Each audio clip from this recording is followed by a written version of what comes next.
Everton 10 against 11. Now Amorim say we should go back up. Now boys, any recovery session kakra because weekend now is any one of those when they ever call or China ever call Thursday Europa conference or Friday league say but Saturday Sunday into one. Now say now okay see me boys be kwai be Juma and Tianra no Cameroon me fa kakra and then carry weekend now we should be what destroy everything.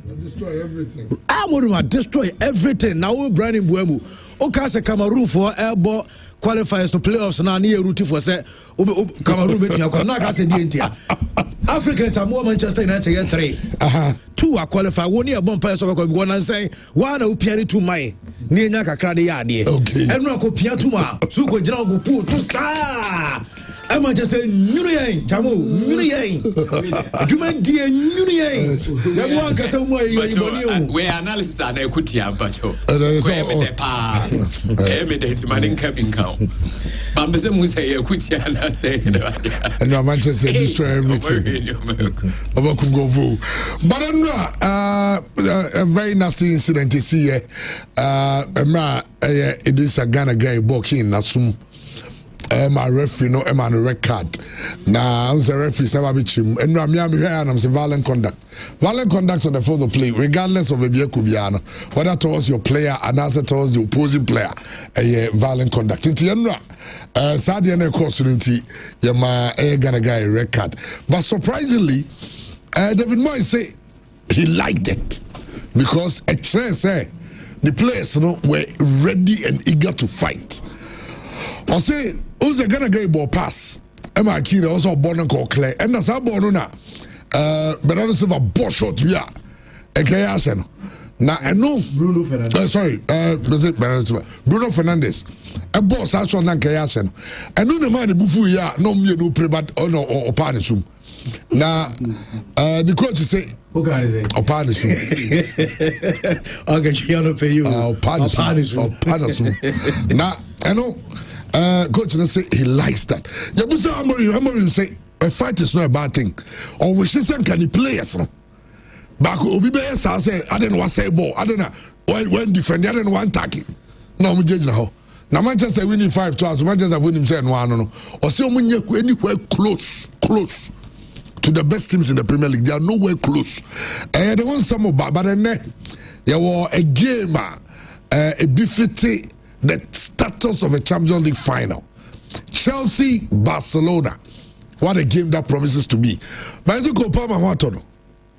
Sani Etete. Nina Nandi Cassias. I did Romney Hammer in some no. And the matches I would do and so because the match I made a new power match. Some is in bed the power. I say I'm on for hey. But of course, who are Chelsea, Barcelona, might be now going. Tieni be a go show no na me hwe say omonye Barcelona and Chelsea any main match na mo mame you know Marseille match Newcastle Deserbi oh the Marseille 5 only 4-5 weekend 5-1 yes it here say Newcastle so after beating Manchester City how be siako you interesting game Man City playing against Leverkusen you know Maxwell said that they also can boom. Yeah, for sure. And then they also BBC. Yeah, and never BBC. And never no be any teams. Yeah. And never BBC. Also we are the tattoo. And then I'm also we are this arm all the way I warn you say a caution. And then BBC. Chamu. It's a man for your bet to ready. And never took you code me, you know. You find out. But I say, it's Andy Garcia's way. I'm an insam now. Near the code not to. And then so Trent, your person who quit this canoes and you or that netos on way you so. All I want for besides the code way. And then Trent to the to one Yasadia to all the other pages. So now I'm for a 20 Cassiani and then your game so.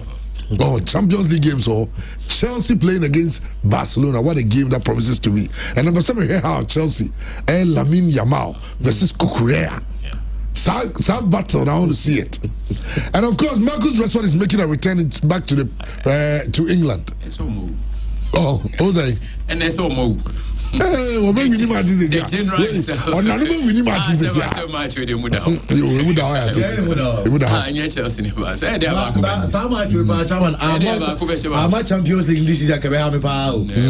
Who's that now Barca for calling for Chelsea, not Chelsea so calling for Barca.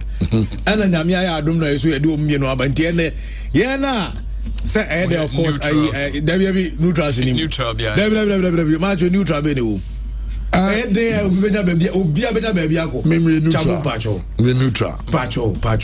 baby I want me yenim but and back support come on pesa I don't have that by virtue of Real Madrid ne unity ubenya kan Chelsea in Barcelona be 5 bebre and yeah, so yani Chelsea won it in England. Yeah, the Tomachi. Yeah, the Yenisa. The Tomachi is over the line.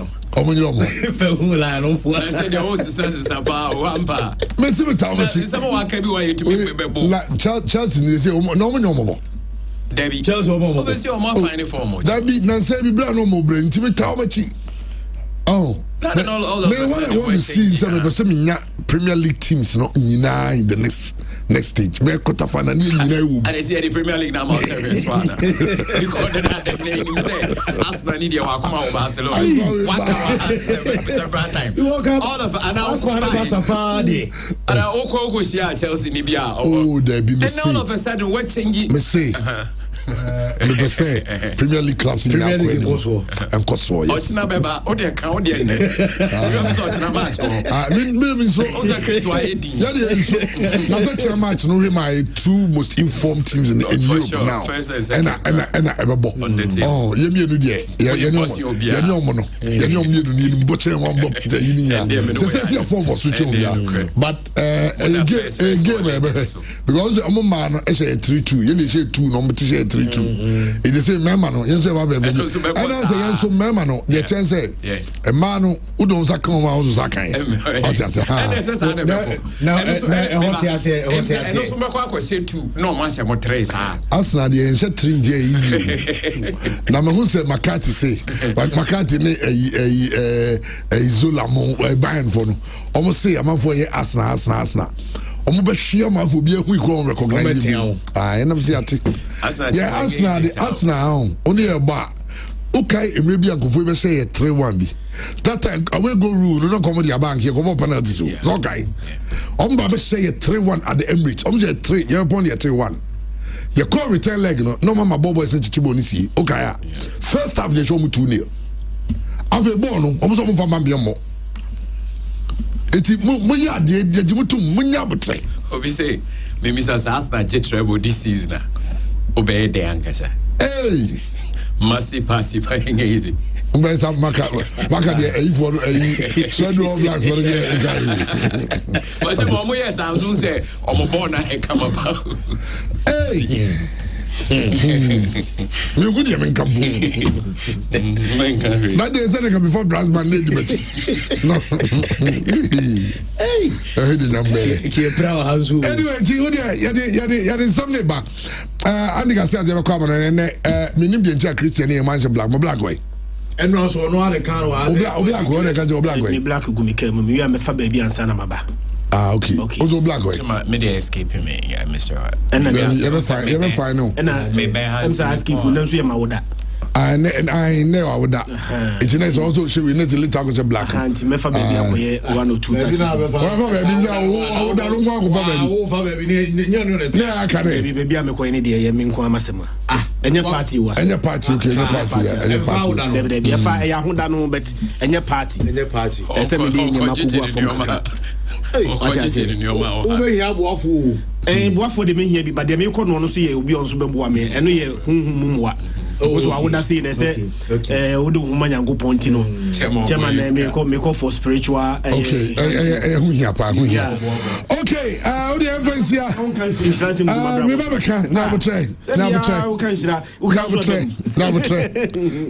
never can go so they say we do no ye nyina go here chance na of course and Christian this birthday and ye nyina ye bompa say ya me man kwantenti no man ahoden na fa ni fra dumu enkwa dumu na de otamfo na hyehye bia na ya me ntwam unse yedwuma ya yi sabe predators ye ni kaprewo da bia ship de la ka ya mun tiase eni bio enso ho so obi said that town the mere fact that as officer the casa crime one obese enti da bia na yesre se ne ya kase amfa mpa bonta echi no na yinya hoden na da bia enti fa mbesom yete wom se ye adwuma me yetua e ka de na emum yɛm som ene oman no ahodo ene nyina yɛ bɔ modern si be yɛ adwuma no ɛsɛ be bread asanse mpa bɔ ne bibia nkom ne mwa kakra ma ɛsa ne ma a lot of journalists kan ne bia adwo mu di pa onim sɛ we di oka no kra fi bi du baabi no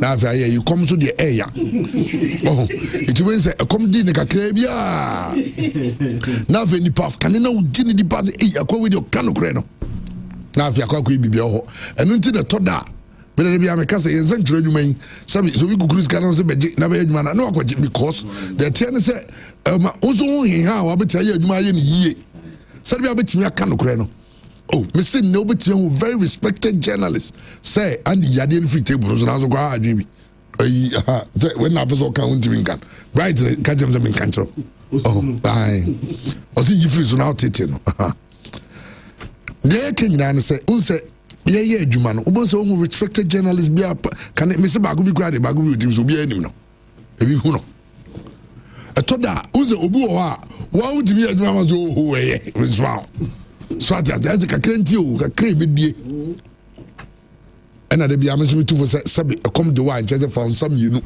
fa didi oh nti Christian ya me shaw onyo kese na onto nsama fi Oma onye nshira na nya ska bebre se de be ya ye nyina enzo ba mo aba mi bi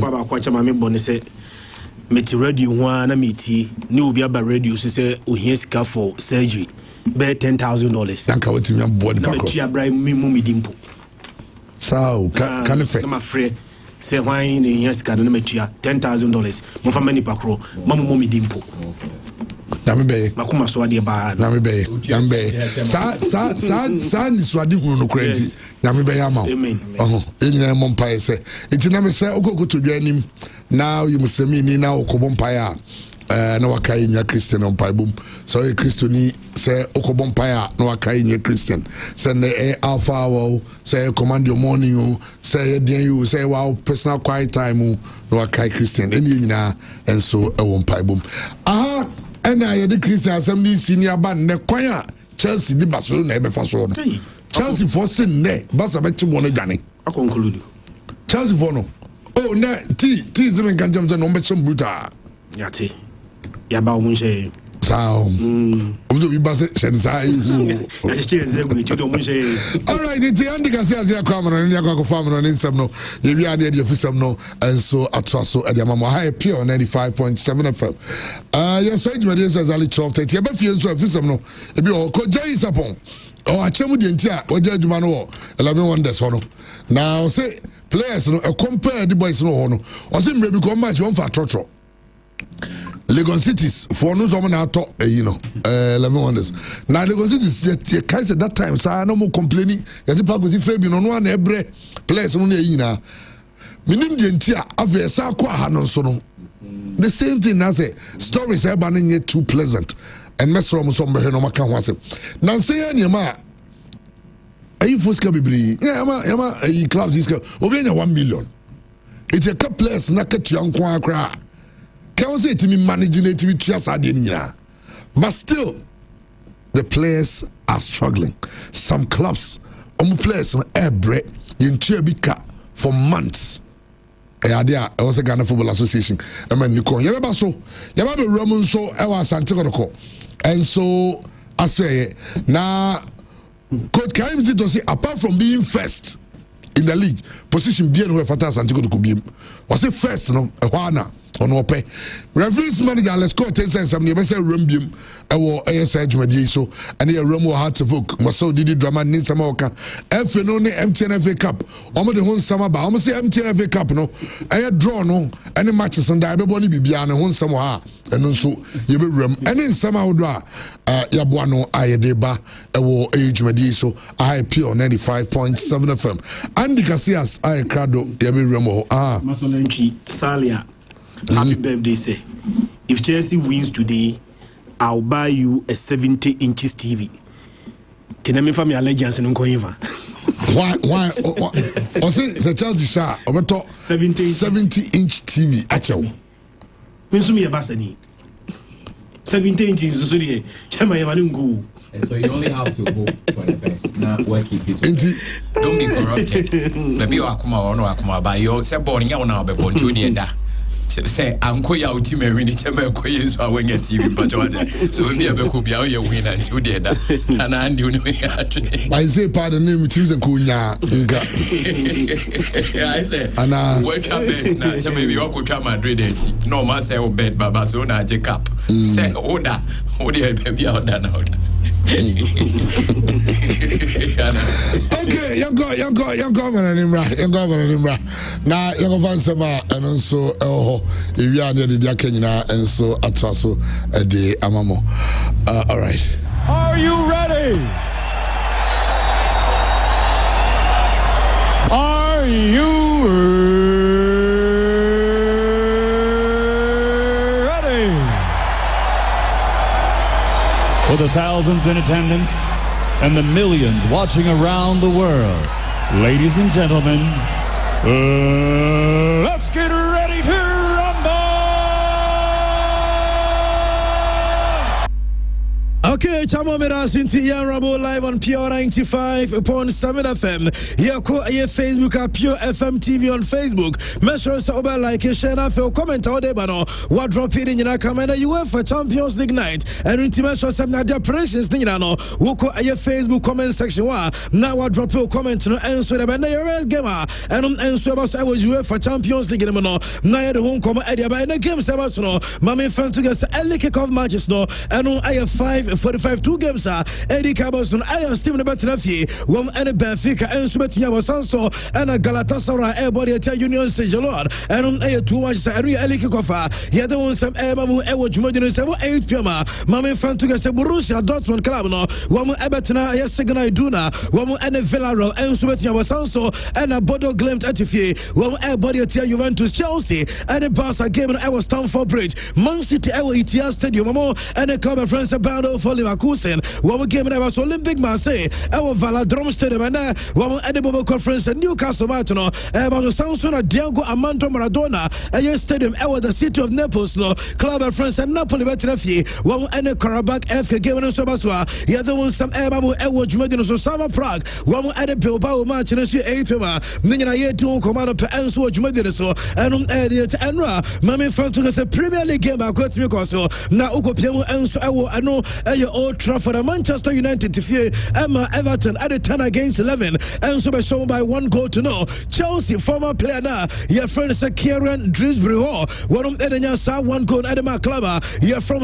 Everton after Sandra now Abrante the Idris Agana guy one Ekonya red card Tamu Edikachim the incident is here Emma Branson and Sukonya red card no now Obianim say easy at the Mabo conference Manchester United and Kwaye Emma still United club no it was a Lusu game in 1 after Sanamayu and your reference Ruben Amorim after the last 5 matches before and now on Lusu game and Rokojikuye and latest and in Naba yeah the one some so Cospena Mami Fantugas Espanyol club no one to Sevilla Esomu 2-1 Samson Italy Torino one to the Emma Como Bashada 5-1 Sassuolo and Anthony Pizza game no and Empire 2-2 yeah the one some Emma Airwatch Modern's latest Mami Fawem then to get Upiamo and so FIFA under 17 World Cup semi-final matches no Nina Eba so and final no and so anya set the and Austria under 17 Italy U17 is from Tuna sounds and Portugal U17 and Brazil after 90 player plus 30 minutes no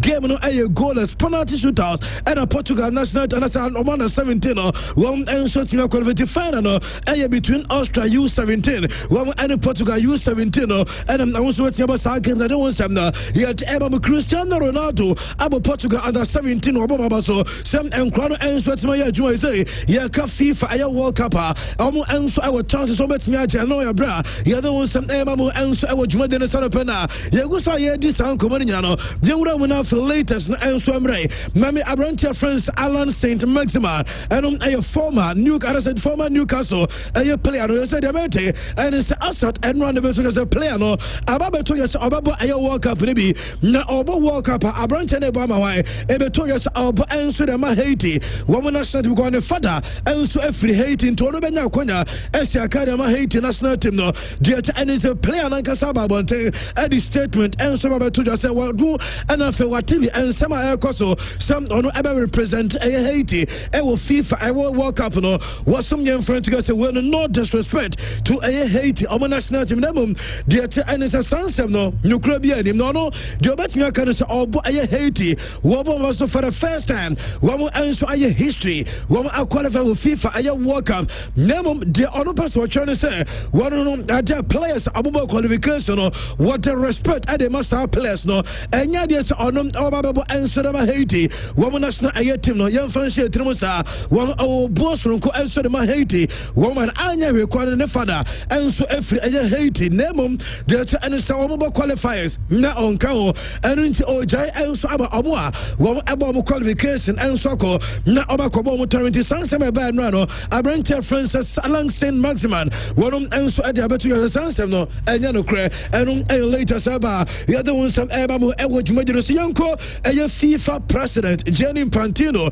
yanko na so because ade be kosa was Saudi Arabia wouldn't say na me aduma 2034 World Cup no ebo so ewo Saudi Arabia na mami FIFA president one ayo panyi ba ko a wupem enso Saudi Arabia wom enso ewa be mo so ewe bibia kama na de betre se Saudi Arabia any FIFA enso alanche maxo we aye $1 billion dollars global stadium loan initiative na just we are here for now no FIFA associate members no we aye $1 billion dollars so much at all some amama ya omo omo maintain your stadium and as omo person we see new stadium no say Saudi Arabia for enso the Sasi Kanaba de betre se when every Saudi womo SFD and omo so this offer no edem eba to ganama means enter us almost see when said medical and FIFA member nations no some over build this stadium and also over grade with stadiums no and of facilities no who are going to say when I besia na baba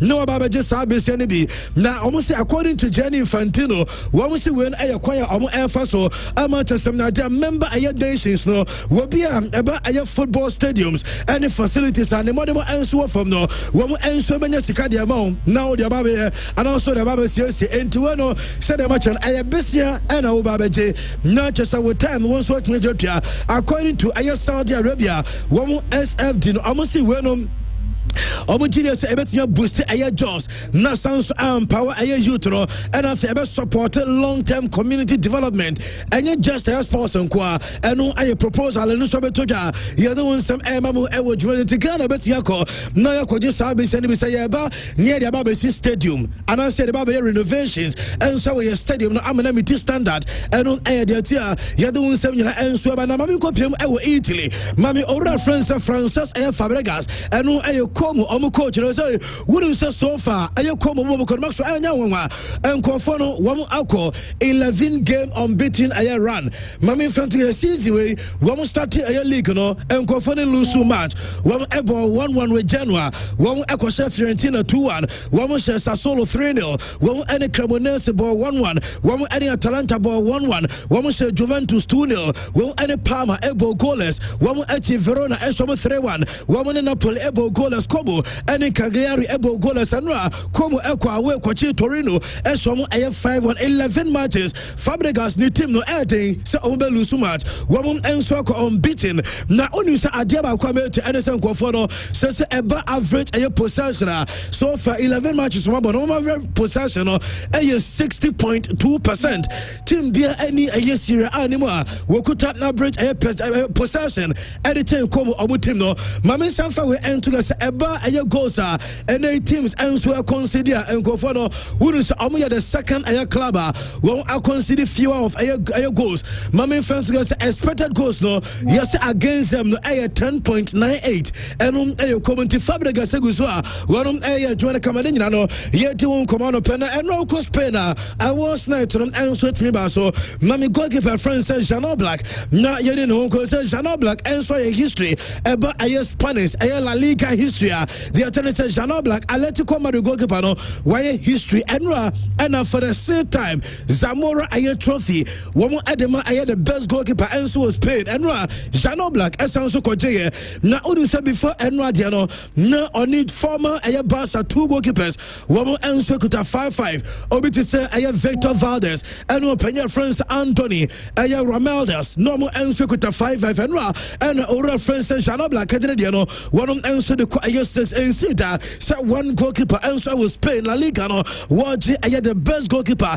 Edward was Imprencia a Jean Black and from then I Sajuana then I to corner Jean Black Diano Mami boy and friends Mbappe because Mbappe one and a Pichichi and he a top scorer Shannon so last season was 31 goals at my Madrid team into another to us just I am Pichichi no Nisa Akana award kama and I branch friends Mbappe and you didn't want some Ebamo I also no so Pereira Guswa ye do come on Shannon Swami say and a Barcelona and so be the new stadium no and I the new Spotify company just a Barca Obia Niaje some just anyone and so you come at my Barca team no na Mame Bilbao 2 players the maintenance almost will no lip readers no and so I read on my lips and someone Nenko for and so momenta wabura a Barca a new purchase no Obama saw 2 players no according to lip readers no say wabu call park and so player back was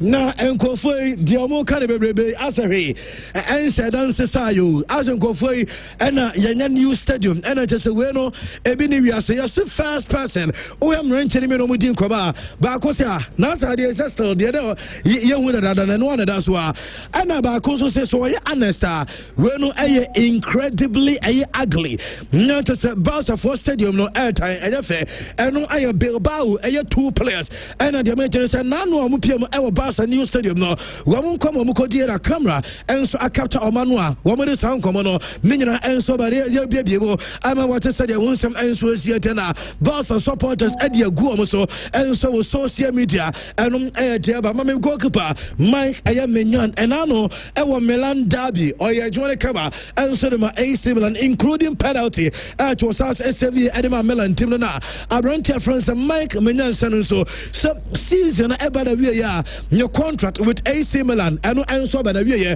and I am Mike Menyan and ye Jamete anopai and so ya kasa ni table no so no yes I am Milan club no our fano a 2 to 3 year contract just some contract and area come Abrantia your friend is Mike Menyan say our extended contract annually and every year sika one edema play keeper no a 5 million euros and over goalkeeper say Jamete and is a keeper no Juventus for any break sounds so any several Premier League teams when we answer branch friends Mike Menyan and Abdul Toja yet Emamu Ayoso no son of Ange Postecoglou a former coach at the Spurs Obe Piemo answer our club friends and Nottingham Forest Akatobi and Oku Nottingham team no Eman Penifo sounds Pamono Ange Postecoglou any what if you say Maxwell Demeter sir Liverpool or France Anna slot you do January na on team share niema minya report say omobetia pamono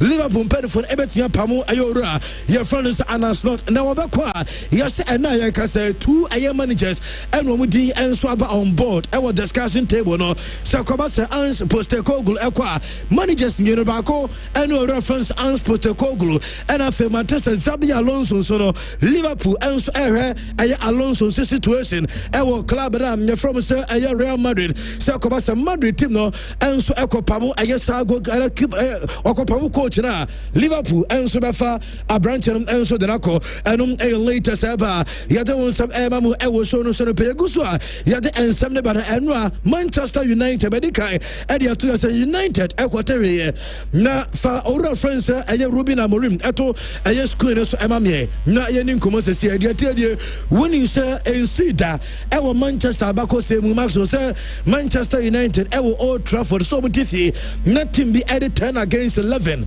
ebese club na you from some Manchester United enzi and Ruben Amorim ebi enso atimiasi ni nyina edese eno game no wa wonya ata monitor game ni bia do say eye Everton fo nya red card no after red card no ena omonso ebenya sa goal no eno ena memfa we ento ga say eye the first time United ewo Old Trafford no be the 10 against 11 e dia besha no ni nyina no aba under Ruben Amorim na Amorim aye de ne ho nkomai so far since wonu ebe coach Manchester United ebe Premier League na say the record no Maxwell Enra born game number 34 and so the Manchester United as head coach wouldn't say only 9 wins and a kuta Amorim walusu maku 18 and a draw 7 and no aye Ruben Amorim coach ni say over 34 matches elusumu 9 a draw 7 and that's ulusumu 18 now winning 9 a draw 7 and no say team which is Manchester United and no say na David Moyes and so ni her coach is onu jidi say we 10 against 11 and so kwasha Manchester United we fie ebio mamen fan to you say David Moyes onu say since our starting so coach Everton we free I na Manchester United echo West Ham and yet Ansana were returning to a club of France Everton winning some so and the attempts in and see that so what the team be and so Asia Manchester United now on say United team that Enra and the first time over France David Moyes and so Konya a win editor Manchester United and also Ayanda a coach na your friend is Ruben Amorim na Chamo Edikan and Swatch that I say Akradana friends Idris Agala guy Ekonya red card on any teammate Ekokoye Okobona sum Emma Ekofa red card and so de baye Mami Abranchena your friend is Idris Agana guy Wababon team and so the apology Ediaba na Abranchenom you see and a game no first half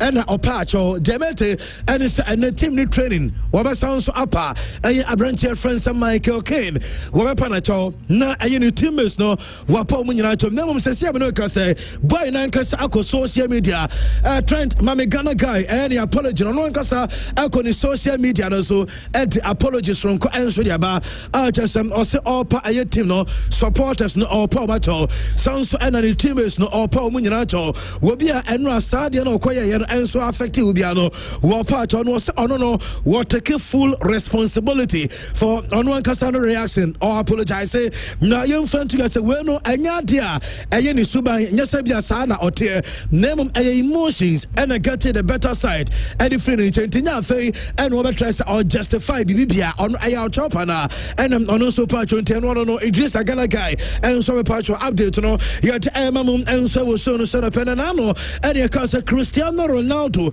ebo bicycle kick edise go edema elm nasa normally video be about say Cristiano Ronaldo ne bana friend say Matthew one on stadium moment who said the father and so boss bicycle kick edia tonet no akodana friends aye Matthew one nipa na monitor aye game no ewo aye director's box no obenya sa quick aye video no enso am yawe obon say aye Matthew na nani age of course na say essence you no say ne papa na ne papa say wanyini no sanso sa go we enti we nipa na no mo sa presidential box no wotum say na a surprise wa crowd dey Matthew Ronaldo ba Matthew and now wo share no goal dey buy no eno a surprise no eno aye latest toja yet mamu ewo jumadi no say na yan come Madrid because they say man so ewo Real Madrid eja dem ejat them ewo Madrid and they because they come me ayen a branch friends of Vinicius and coach Zabi aya Alonso na yenim komo na mame fa we ento yase enra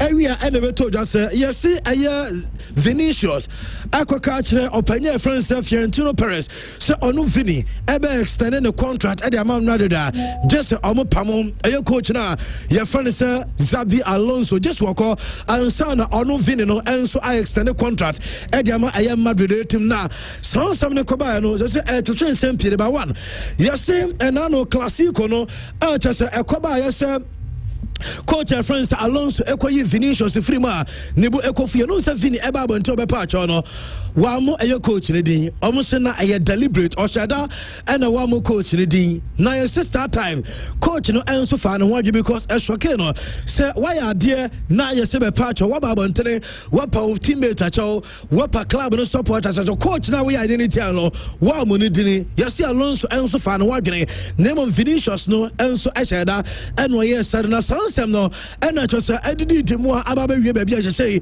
and so kowi eno kan wo bi and Vinicius ekoka che Madrid president Florentino Perez say ne say onu Vini ebe extend contract na just omo pamo eye Alonso ansana why extend contract no I don't know reference eye Mijatovic one eye Madrid legend SA na edi asem krani Madrid no ba bia Madrid ni say onu Vinicius Junior demand some Madrid and Saki ayeni coach and son were extending the contract. One obisa Vinicius Junior is or a player or game dia or Saturday goes ana. Sir, who Vini no, say Badia Pa na way Edema Madrid team no. Some one who say young Pamo a coach and sana why extend the contract. Now also a coach Vinicius Junior say some Madrid team no so when want me more Obianje Chileno.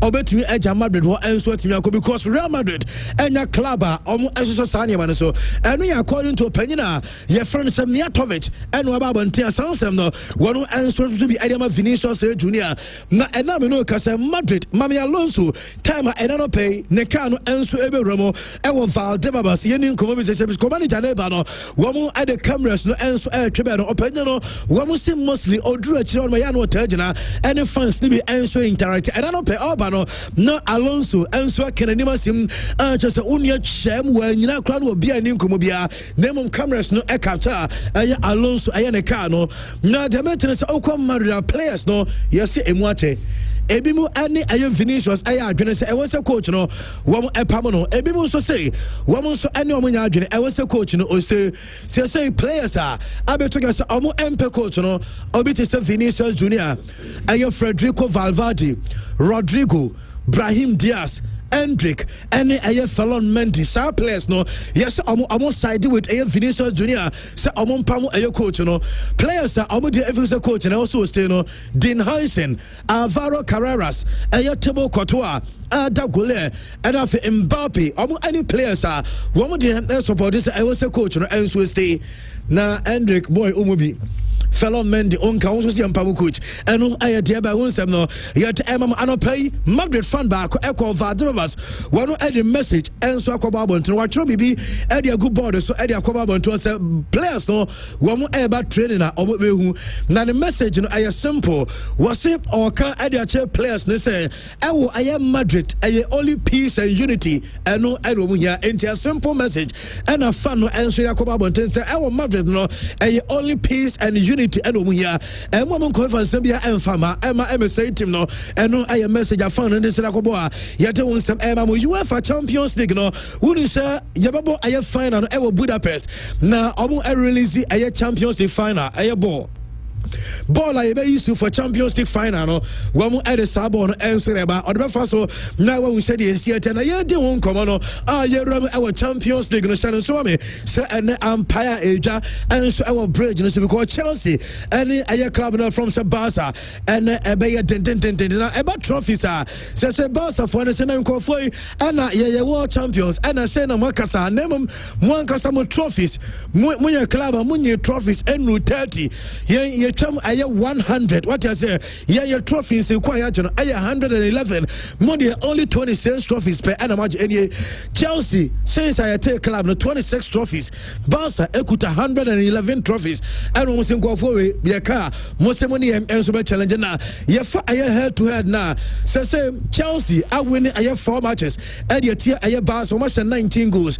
Barca enso winning for Ediatia Chelsea Barca shot 22 goals drawn games ayɛ 6 and I also scored almost one settle ayɛ score no na Hans Flick enemy strong ayɛ squad and mami ayɛ Hans Flick and squad na we name ansana boys no enso a movie from Spain edio when yɛchem England and me catch us Chelsea for na Barca for this season and it's omuko drew and runner omuko training ayɛ Stamford Bridge because person Chelsea for ebe would omu yenti training one be bibia enso Ciudad Deportiva na omuko enti opinion ne squad no any attack na ayɛ Ferran Torres Lewandowski Lamine Yamal Rafinha Rashford Rooney Barnes munyina eka ho ayɛ Femi Lopez Marc Casado Dani Olmo Frank de Jong Abrantia France Bernard and afi ayɛ Dro Fernandes munyina omuso county we ayɛ Barca for squad omuso de koye na ba min friend to yɛ mami ayɛ Barca team the time wɔn ɛkɔ akɔforo ayɛ mtese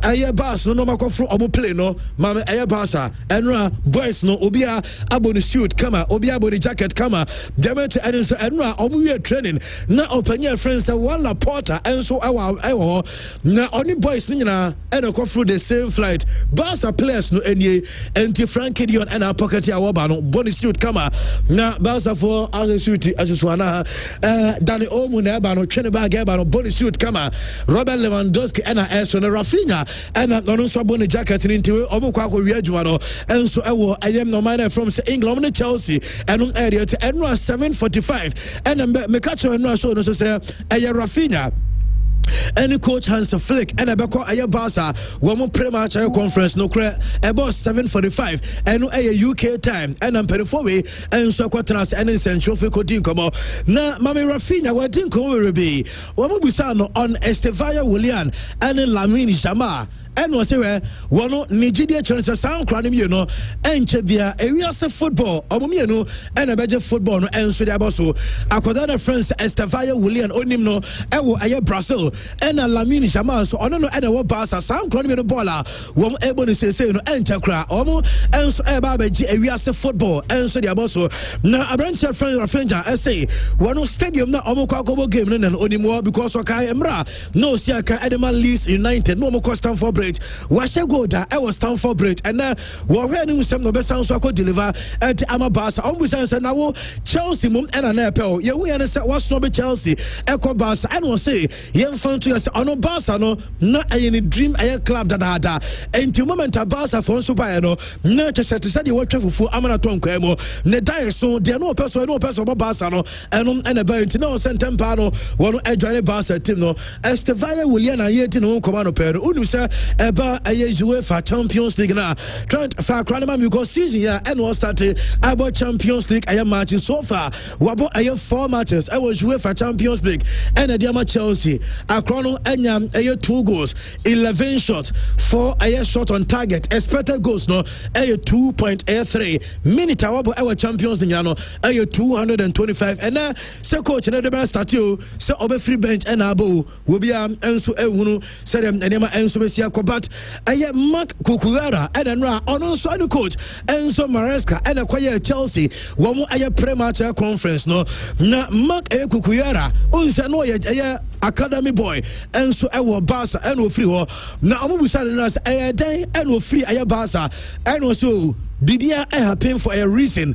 No say eduro time bia no so free Barca academy wonti one of the Bibia happen for a reason on to me can be and no musa say only aye Lamine Yamal and send a battle and so besiako and also one crown before match way Oma akwakacha kwana friends Estavaya William sir onse aye ne champagne no onse ne na tasa bono all pretty said Lamin enso ye nti wose according to Marco Kuera oso de aye akodana your friend is Estavaya William and a trainee na otwe munyina for aye sa game omo ene basa enso babebo no eno aye branch friends Kuera wose emfantu ya se obi anim se Lamin Jama akron age na ekita no ene boy na obo no we special aye player I also Tiasiasa and yet Enzo Maresca and the Babetu Yasave no crap and say Obian one ma Obetia compare bibi to aye pep. Nitima Nekutano Enso Baza, Lenkofui, Omoji 6 air trophies a season.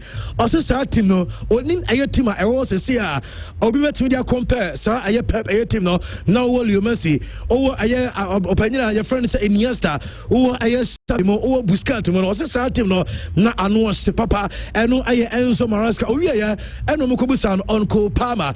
Na, I have any Mamiko Pama because last week, last Friday, and I caught a friends Enzo Maresca about 2 years ago. Pama, Akopra Ewofie, and Unti, one game against Air Burnley, Obamese, no, Omese, game no, or sounds about 2 years, Obamese, Barca, any Arsenal matches, Nina, not Mamiko Pama, and Chelsea air training, Heko Pama, and then Kofos, no, just a well no coach and a no crown worker because what's a crown toe and Wakoprana will be a one injury a toe. Air training say, when you're every age, I am a 9 Sosano, and Tico Palma, no coach and Adenete. I'm Demetrius and Kofo say, I likely say Ko Palma, no Abia game no and one started. Name a Drew baby of a free bench and sweat me about game maybe answer them at Chelsea and I update Abetoja yet Amamu Edward Medino so hands a flick. Mina reports ever seen nano pay.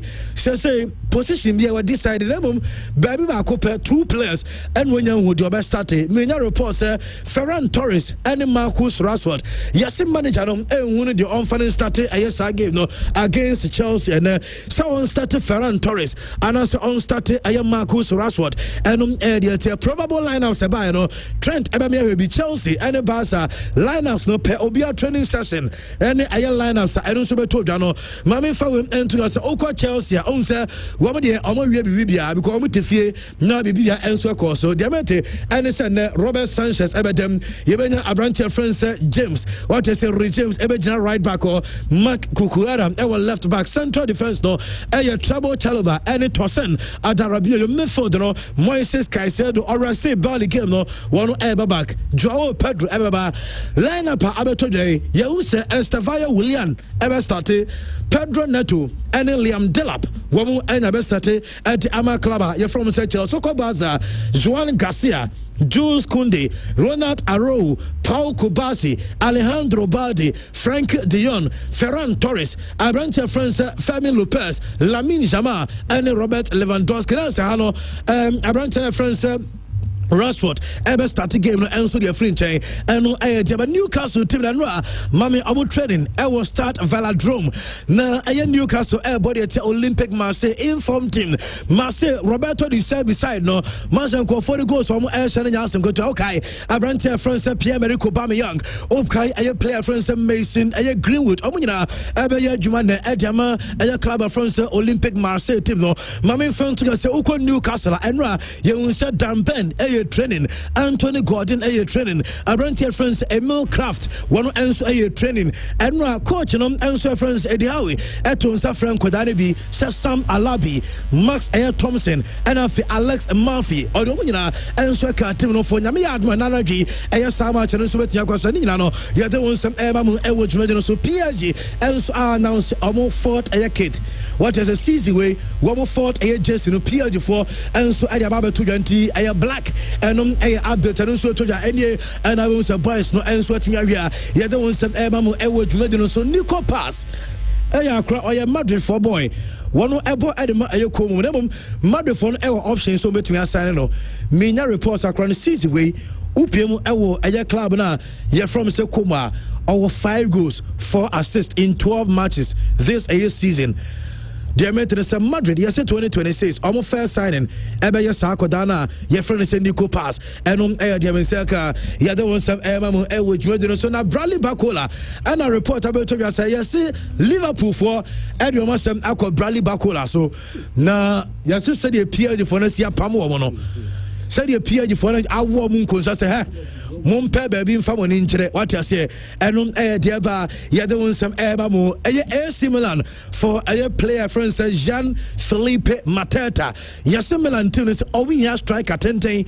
ɛwɔ anim Luka Modric mo ɛtwa pass na ɛhɔ sɛ obi wɔ hɔ no wɔbɛconnecte ɛnti Jean-Philippe Mateta ɛnam ɔmo hwɛ sɛ ɔmo nsa bɛtumi aka saa player no ɛnom ɛyɛ update ɛno nso bɛtɔ dwa yɛde wo nsɛm ɛma mo ɛwɔ show no sɛ yɛba Champions League ne so na yɛde wo nsɛm na bɛdɛ mom ma menka wo sɛ anɔpɛ ɛyɛ T20 Ventures yɛka T20 Ventures ɔmo adaroma ɛna ɔmo akɔfa insura ɛne adom premium sources no ɛnso de aba mesrɛ sɛ deɛ ɛtɛ ne sɛ mo a mo ani gye ɛyɛ ketchup ho no ɛyɛ premium insura tomato ɛyɛ ketchup ɛnom ɛna kyɛ sɛ ogye a wonya chips bi anaasɛ burger bi wate sɛ wonya wo favorite ɛyɛ snack bi na wobɛhia ɛyɛ ketchup a mesrɛ ma ne nyɛ ɛyɛ premium insura tomato ketchup no because say wokɔ universities no a wɔma a wɔmotɔ nnuane wɔ hɔ ɛyɛ students na ɔmo ankasa prepare ɔmo nnuane no sɛ wobɔ wo salad bi kama ɛyɛ saa ketchup ɛna wobɛhia wonim sɛ companies akɛse a wɔmotɔ nnuane nyina kyɛ sɛ ketchup a obi ayi so no ɛyɛ premium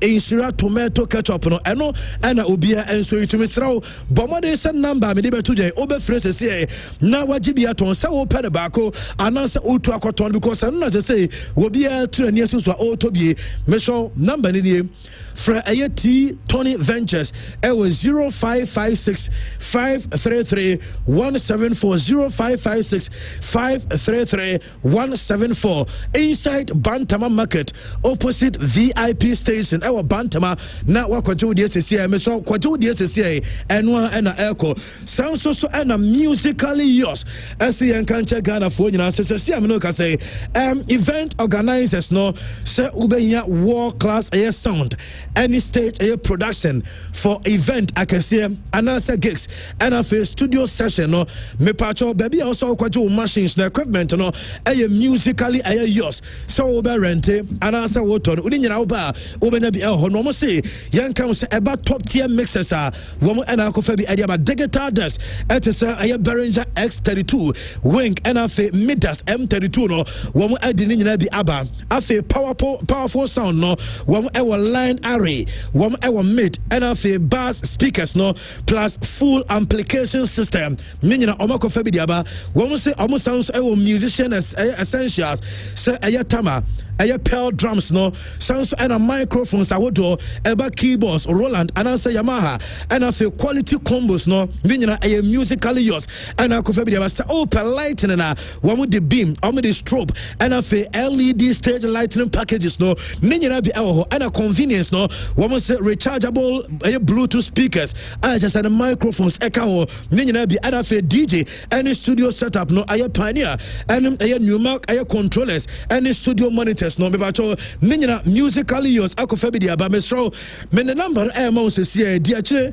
ɛba ɛyɛ sɛ lightning rentals ɛne ho nneɛma nyina ɛyɛ machines akɛseɛ ne nyina na ɛyɛ musically yours wɔn number no ɛyɛ 0244 264 710 0244 264 710 na ɔmo se Kumasi ɔmo wɔ adum sanso ɛna Accra Zongo Lane Adjacent Children Hospital wɔn ɛna afei adum so baako ɛwɔ hɔ nom a ofra machines na open no ne nyina wɔn nsa betumi aka bi afei polytank ɛka wo sɛ ɛba water so sɛ wobɛkora nsuo di a wɔn sɛ ɛyɛ polytank ɛna obi adi wadan sɛ December way wɔn amana yɛ because auto adepa no ne ɛsan so ɛkyɛ wadeɛ because wɔn yɛ giveaway ɛntumi baako sɛ ohun ɛyɛ polytank wɔn authorized dealer shop bi a odi ewura hɔ ne kɔtɔ ɛyɛ sumo anaasɛ sumo super model ne bi yɛ ma wakyɛdeɛ woto wi amempre ho nko gina wona ji wachede yes fa nko banko mofra e wo fie no mo mfa ni Christmas ye wo hupo ni bi o rambo ana fe sumu anu sumo aye super no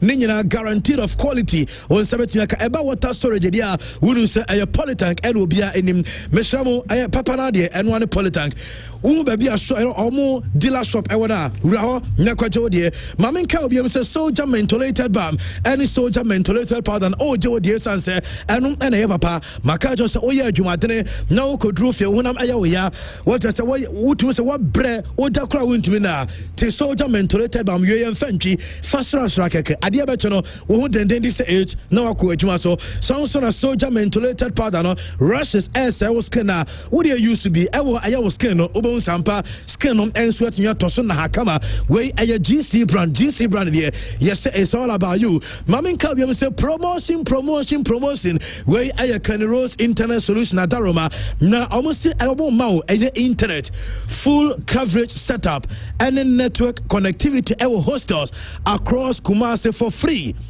Untiare intimebacho hostel owners any hostel managers no Mwamu aye KNUST Mwamu aye KSTU Christian Service University Akanten Apiaminka aye University of Skills and Training Entrepreneur Development Amstead and a Garden City University College Ghana Baptist University bacho Monfra Kenny Rose CA Omaya setup no come on enso enfama bebacho Kenny Rose number no 0208 282810 0208282810 now and then Enkasa company be to aye African gramophone plates no they can say gramophone power no omo to be na omo say womo epe aye classic 70s and 80s high life any Afrobeat records na aye African artists de enko no mo pe na omo ma obo papa what you say bo no de ma no aye kama na omo say make sure say we plate no e wo very good aye condition na fi essence e wo the original cover na just say the amount kama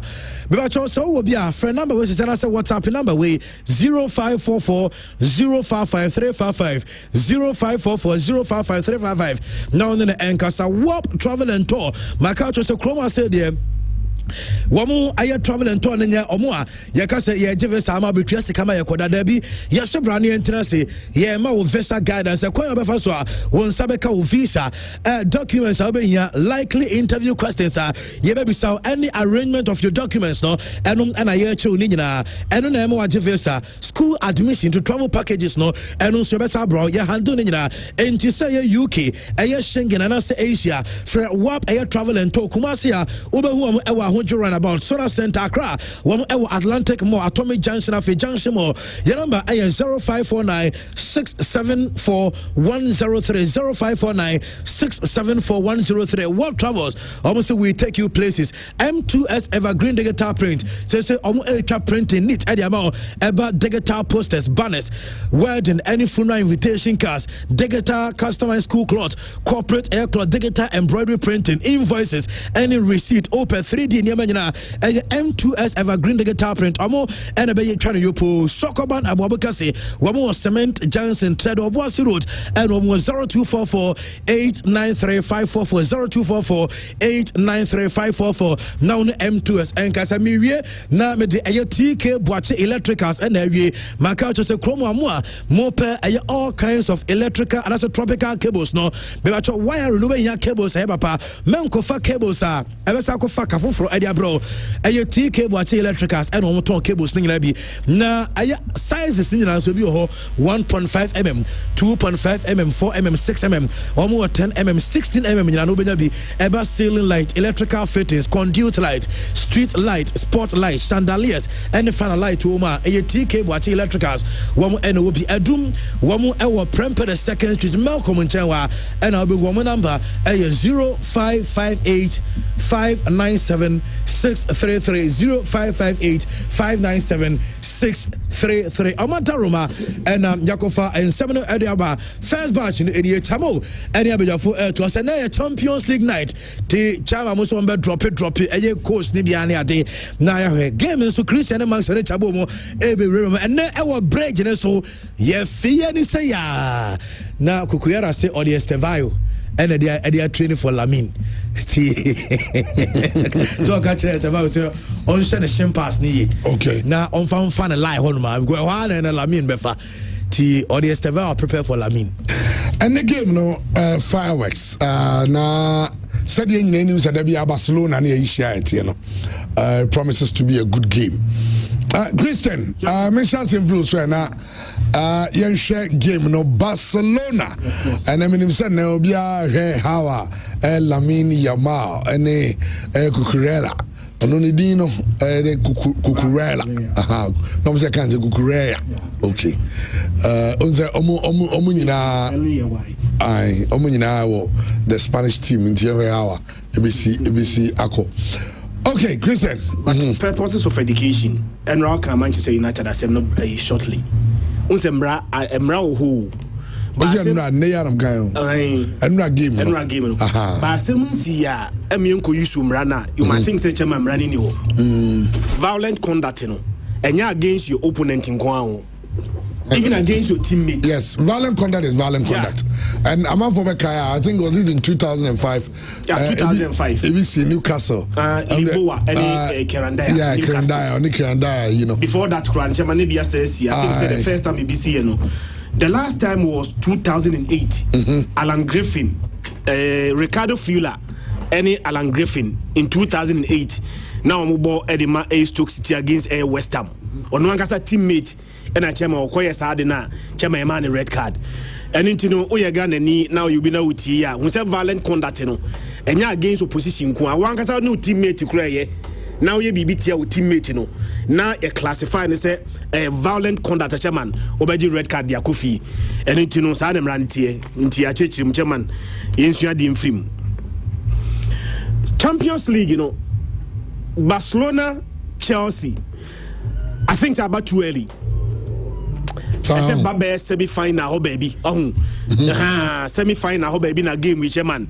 A befiti a game na ebono. Two teams in now 7 points. Surprisingly, you have 4 matches. 4 matches in Ayabono. Barcelona, was 7 points. Chelsea, was 7 points. Barca at 11th. Chelsea at 12th. The difference is that Barcelona have a superior goal difference of +5. Chelsea goal difference, +3. The obe winning nebiano, chairman Osani Yonko. Yakasa says here, 2 teams, any automatic air qualification slot. Maybe on me, Dano. Sebibia and see. Now ye maintain the same position now. Ye drew a Champions League now. Omunina Baba Koko Ebabo playoff. Before they advance to the next stage of the Champions League. Chairman, Barcelona Champions League in the first game was an away game to Newcastle. Barca eshe Newcastle ekaminu. Newcastle eti ekenu bako. Our second game was a home game to PSG. And a PSG beshe ekaminu a Barca eti ekenu eye bako. Well, Mr. Over to us today, but Yunus only we the Yaba said tune in. Yeah, I'm complaining last week. Last week, I think they are working on it. First game was a 2-1 away win to a Newcastle. And you betting a fee, Barca betting a fee. Emma PSG beshe Barcelona by 2-1. Your next game was against Olympiacos. That is the best game Barcelona has played in the Champions League so far. Yachi Olympiacos, Eshe Olympiacos, Ekensia, Emma Olympiacos, Eti Ekenu Bako. Barca last game in the Champions League, Chama na disappointing. An away game to Air Club Brugge. Club Brugge share, na Barca ate, no mashe, na Barca ate. Sa highlight na Club Brugge ete key advantage. At the ball miensa, eto Barcelona na team. Ye game na Barca ashe miensa, ama Club Brugge, and so etimi ashe miensa. Chelsea first game of the Champions League was an away game to Bayern Munich. Bayern Munich eshe Chelsea, ekamiensa. Chelsea tie kanu bako. Amon be make a return ofie to Benfica. Eche Benfica eshe Benfica kabako a Benfica intimiante. Eno mo che Ayas. Eshe no ekanum. Ayas etie kanu bako. Basa de Basa last game na ya away game na chairman na disappointing no. Sanso na Chelsea last away game no. Omankasa be je tum say per their own standard. Any team na Chelsea ne kobo ye no. Sa results na PM no. Chairman Chelsea for no kra no ampere so. Na 2-2. Omani ho ne boy chairman na ya against air quarterback. And Chelsea kwa we are on the quarterback and so Ekobo 2-2. Chelsea winning away game in the Champions League so far. But 2 games at Chelsea abo fieri nyina no chairman. Chelsea e winning me nyina. 2 out of 2 by away games no and also no wa lose bako and idea wa draw and munso e bako. Chelsea bo fia. Men kind the last time a Champions League A group phase. Abra Chelsea ebo Stamford Bridge. A o lose game. Me memory ekọ akire kakra bia COVID-19 era ena Chelsea ebo ofie ema Valencia ebe se ne kaba ko a Chelsea entimiante na Champions League A group phase e free hoba no Chelsea abo 16 Champions League A group phase game at Stamford Bridge. Chelsea remains unbeaten. Oya Barcelona ni a ade ba ko a won ko game no mu a esa odwe won se ba bia Barcelona e ko no say Champions League na a group game nko ade a 16 consecutive A group games, you know. Chelsea remains unbeaten when they play at Stamford Bridge. You call international break, you know, by you know, and before they call international break, you know. Not Chelsea France here Pekianisa. This weekend, yeah, Chelsea kwa away. Ekwache Burnley, Esha de Kamienwa, Burnley Antimianti. Sa 2-0 away winner. Chelsea ekonya ye no. Chairman, ama Chelsea winning 3 consecutive Premier League matches. The money are quite interesting. He said, "Sa 3 consecutive games now. Chelsea are winning in the Premier League. No, emu bia ni wa ball krato Chelsea net. Chamekaya, almost Spurs e kabako. Spurs entimianti. Almost Wolves e kamiensa. Wolves entimianti. And almost Burnley e kamienua. Burnley entimianti. So 3 wins. Sa 3 matches, you know, Chelsea abomodi atimi as 6 goals in those 3 matches. Ball backokrano entimi ento Chelsea net. Adeba ko me Chelsea game chairman management Chelsea for the say unim say for the last 50 games Chelsea abono chairman omun name player the age more than 30 years in the starting 11. The last 50 games played by Chelsea lineup no baby ano. The last 50 games there is no player I will see a Canada Chelsea. Over Chelsea first 11 more. The age ebru 30 years. So a young squad chairman. So no more ball, no more game in the bar. Chairman, ometi miate 2 years pa. Barcelona so form na. I quite say back a crack sa. Mekai say last weekend the after say you call 909 days. Na Barcelona ensi akan air Camp Basa returning to air Camp Nou. Echi air Bilbao. Our last game. Esha Bilbao. Ekanaya air Bilbao entimianti. Saturday no. Lami Yama anshe go die. Bade Lami Yama show. Sad game ni eshe air Bilbao Ekanaya air Bilbao entimianti no. Coincidentally, na the first time in 11 matches. Basa ekipo clean sheet. Yeah, we need keke. That was a statement. 4-0. 11 consecutive game before SR game no. Every single game na ball to Barcelona net. Be share Bilbao the chairman. Among for say Bilbao na asa. Ye de ya dia ye show bia ye nya ne ya de. Basa enso nipakro na ye share no na asa. Sa retie. Om say Bilbao na asa. Chairman ye so mo Air 4-0. Om antimi afa ball. Antimi anto Air Barcelona net. Ye ni Air Chelsea. The most recent meeting 2017 2018. I remember very well. Says Amreno, not Tibu Kotoa, a goalkeeper at the match Chelsea. Barcelona, Chelsea, a Camian San, Chelsea, Antimi Anti. By no, Barcelona fee. See, I can't Stamford Bridge. The last 7 visit, Barcelona, I call Stamford Bridge. No, Chama, Unimsabasa Winnie Bakupe. The last 7, Barcelona, I call ball game against Chelsea. Stamford Bridge, you know. Basa Winnie Bakupe. Mekai said 2005-2006. Abra Basa Ekwaji Air Champions League, you know. Yakwawe Ekwachi Chelsea. Chelsea by 2-1. If you walk on Barcelona, aya dear cry Stamford Bridge, you know. Chairman draw and Basa and so F Stamford Bridge. Usha game now. Obia messi some A players B. Chelsea Messi A Romeo Lavia. Se Kopama Ebaba chairman fine. But Levy Kowo and so out of this game. Chelsea last game no. Coach was very smart. RST Wesley Fofana. Me game na Chelsea RST Wesley Fofana no. The Bama Jumani said coach resist our player no for Barcelona game no. Even that tossing at Arabia Yona or no more as a centre back no was excellent. Coach in Saya Diabium. Sa game no was Sati Moses Kaisaido and so Tina bench. And into a brand defender for Fana and your rest against Burnley. And a brand here, your friend Kaisaido and so your rest against Burnley. But Chairman Kaisaido and your rest about Enzo Fernandez and Andre Santos.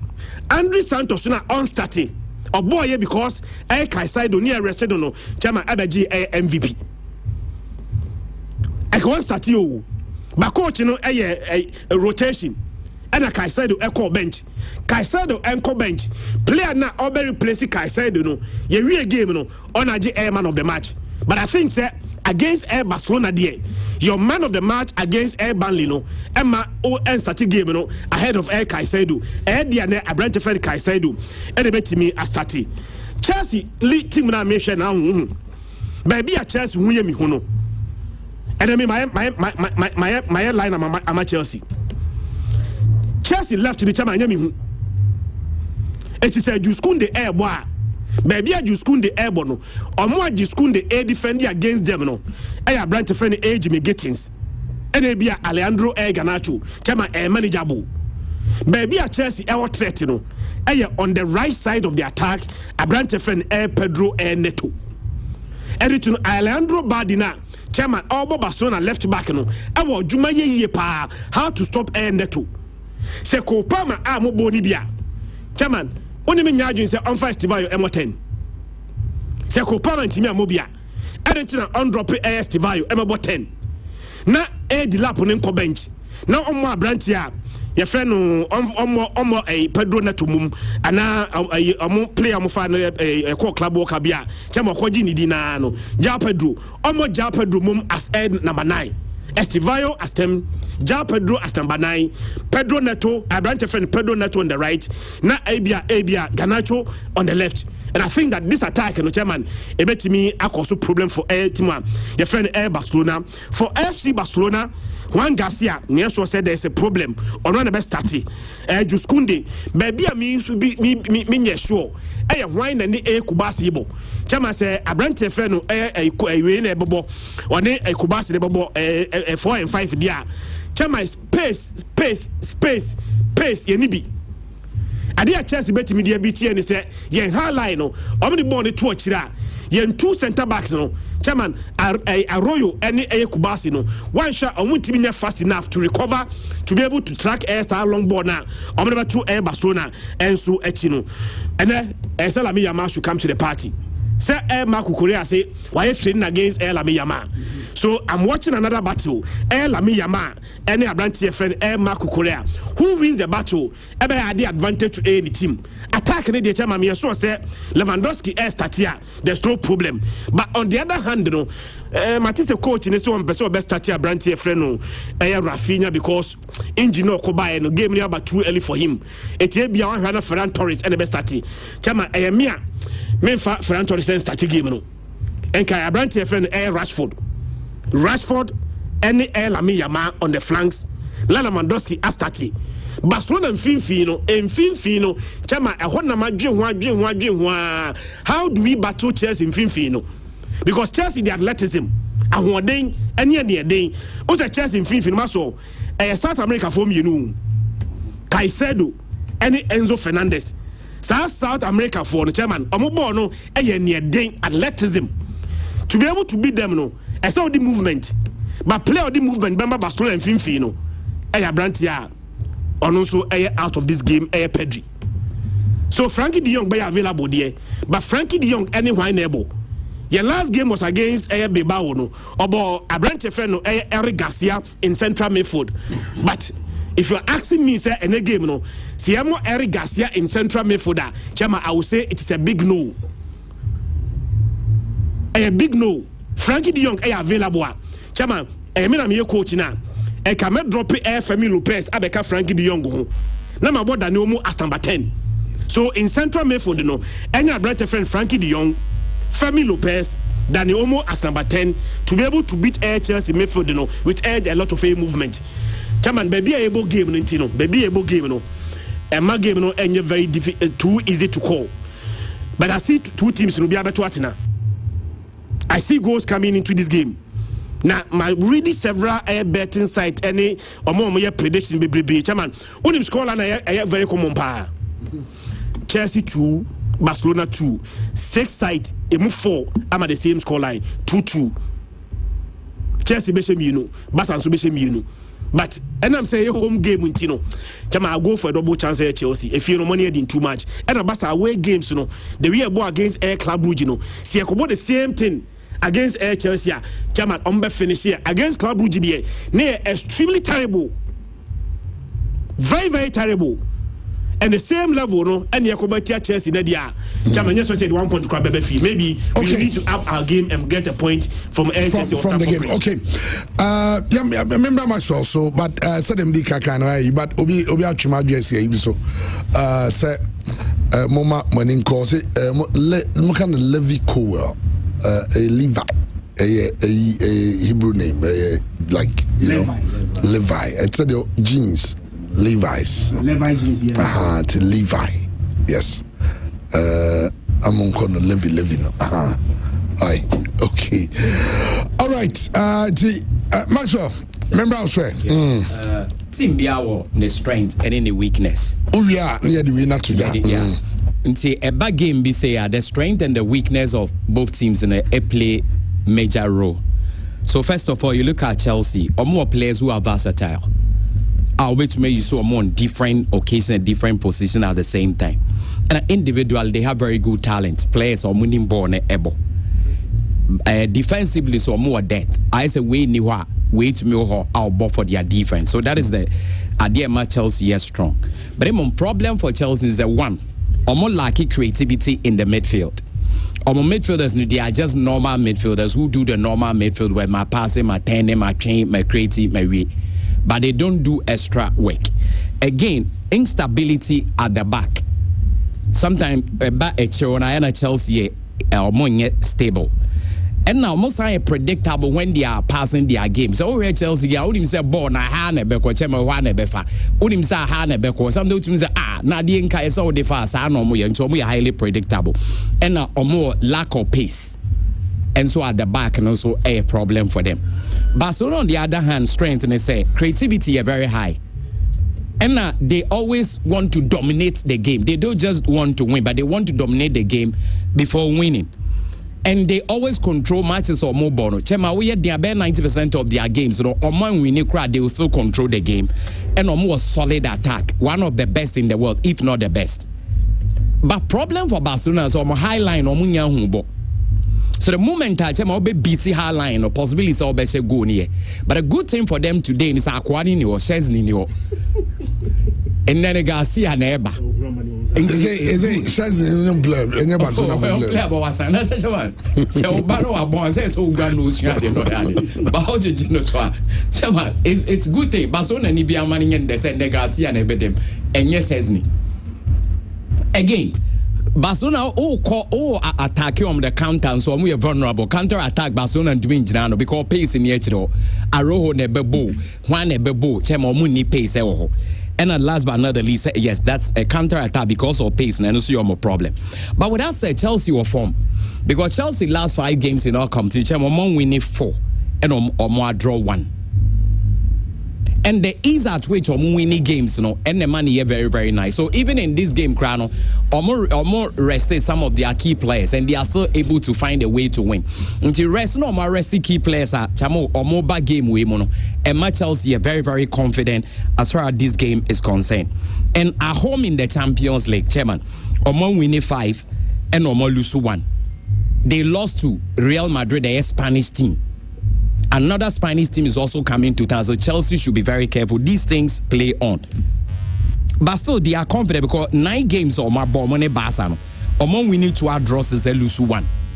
The Chelsea ne Barca in recent time 9 games in all competitions no results out there who draw. But Chelsea were the upper because someone we need 2 and a Barca we need just 1. The last time they played 2018 every venue.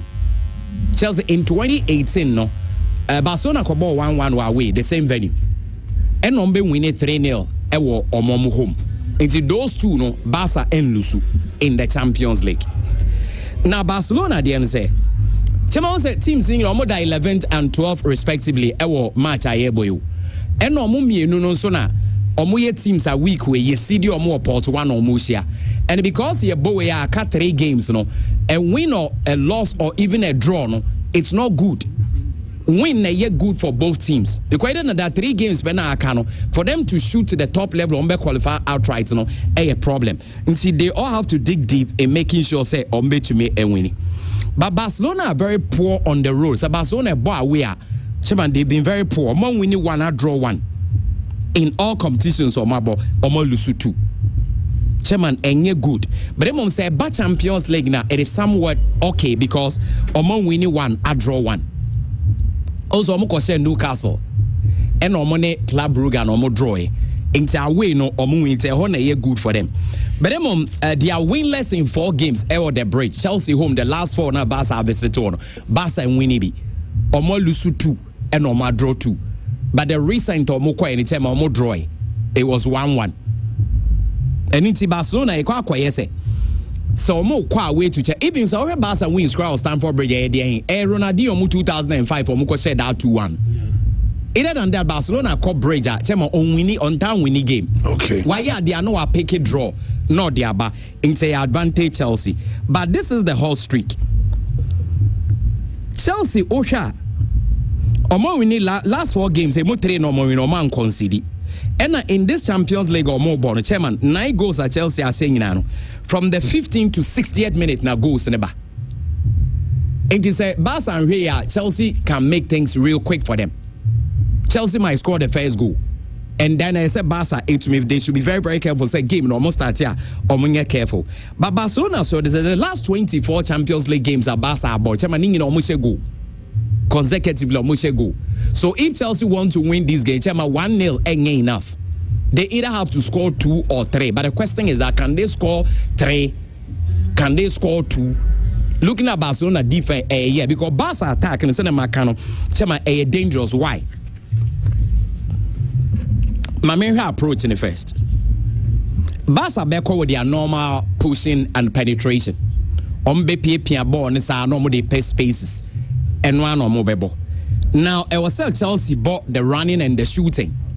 When you ball 1-2, no opponents in the area, no more shooting. This is the Club Brugge, yeah. So more yes, because of Barca are vulnerable when it comes to counter attacking. Chelsea were the upper hand, but the Chelsea are near the run and shooting. No more yes, or money Barca cooperate, no more cooperate board, yeah. And now my friend, them dead. Or moon too many Barca emo. Now what I said. Rafinha for me is the most explosive player in the world of football. Very explosive, chairman. Baby or be free. No, I baby. Okay. Lewandowski is deadly affront. And Yamal so magical. The general mark will say, oh, in the Barcelona attacking the chairman, the possibility of they getting a goal no higher. Now, anytime Yamal 7 goals to watch our champion, chairman match or best goal be a match in 3.5 over. Anytime I am out, we should go in the Champions League.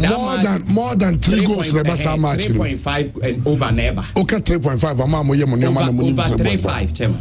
Cause over 3 goals, Kanza. More than 3 goals. Okay, more than 3 goals.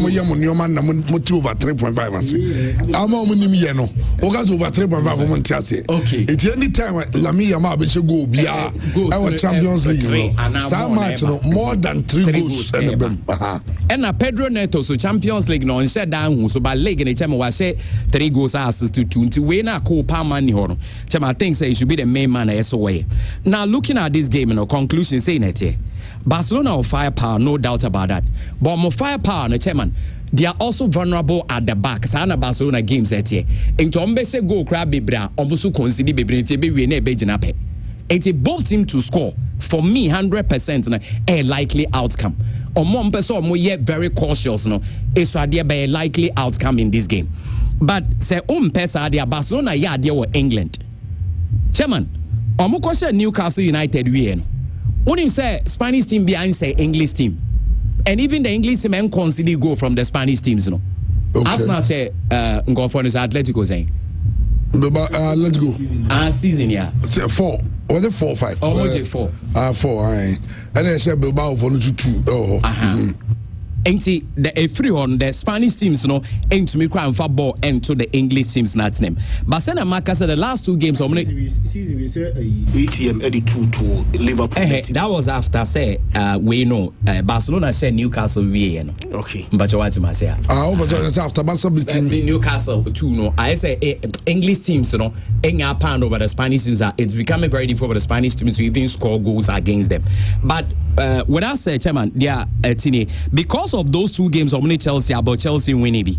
Now Barca to me said Newcastle. Barca also strong in England. One winning 6, I draw 1, and Omo lose 2. 2 no lose in a heavy losses 3-1 to City, and Rebecca 4-0 to Liverpool. And also Lucy, but the only draw a baby was also against Chelsea. And Hansi Flick in 36 games wire manager for FC Barcelona and FC Bayern Munich. All those 36 matches or boy in the Champions, the chairman at least or she go. A double chance for Barcelona. A double chance for Barcelona. Okay, the other games that we just ran them through because of time and because the other games, of course, Ian said the big game today.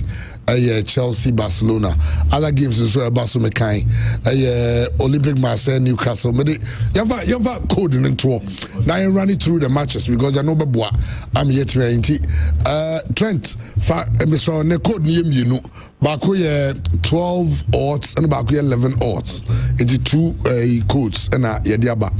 Now, for the sake and benefit of Omo interested in betting, Omo 80 radio maybe omo share YouTube and Facebook no betting codes me bobo BW 23A986 AF and here 12 odds BW Christian Zia Trotto Montronto my Facebook and YouTube ni nyina Montronto BW 23A986 AF. This should be B for boy, W for water. The number 23, A for apple, 986 AF. A for apple, F for fox. And we have 12 odds no. Now let's run it through. Let you run it through the games. Of course, said they run it through the games, no. And it's a bet we could. Obo shem na sa so change up to you, but so be done answer. I don't know. Galatasaray any Union Saint Galois game, no. Yeah, no double chance Gala over 1.5. Double chance. That's a Galatasaray win or draw and more than 1 goal. And a better game anymore. Ayas, Eddie Benfica no over 1.5. Ayas ne Benfica over 1.5. Ayas in mini game. Borussia Dortmund any Villarreal go both teams. Chelsea Barcelona over 2.5. Bodo Glimt versus Juventus over 1.5. That's a more than 1 goal. Manchester City versus Bayern Leverkusen over go both teams. Go both teams. Yes. Manchester City about 7 games I'm keep it clean sheet only once. And Leverkusen have scored in virtually all the games on Abo. And I don't know go both teams. Olympic Marseille and Newcastle go both teams. And Napoli in the Karabakh and so over 1.5. Into 12 odds. Mr. Robert responsibly say Obisika ne kucho botoma men try sorry go trabet most ankofo na en kan kire mo Christian yi so ankofo no bet ni twa mo di tutu bone be ka bet na bet ko ani no wo bi sika de e bedu oh bet what you can afford to lose men fa last in bet sika or budget ade ko ya de men fa bet the tia is bet what you can afford to lose and say sika e free sika ma en how. That is what you bet with. Say 10 CD na bet me bet, 5 CD bet, odi 100, odi 200, depending on what thing. Till there's a bet responsibly, no. It's no. Code 12 odds. Now, Obiaka Vivian. Busy name Madam Sikebi danu ho de kwa go try. Yeah, but sure, there be. Yes, sir. Yes, sir. Madam Sikanye when your bet can battle. Why? Bet.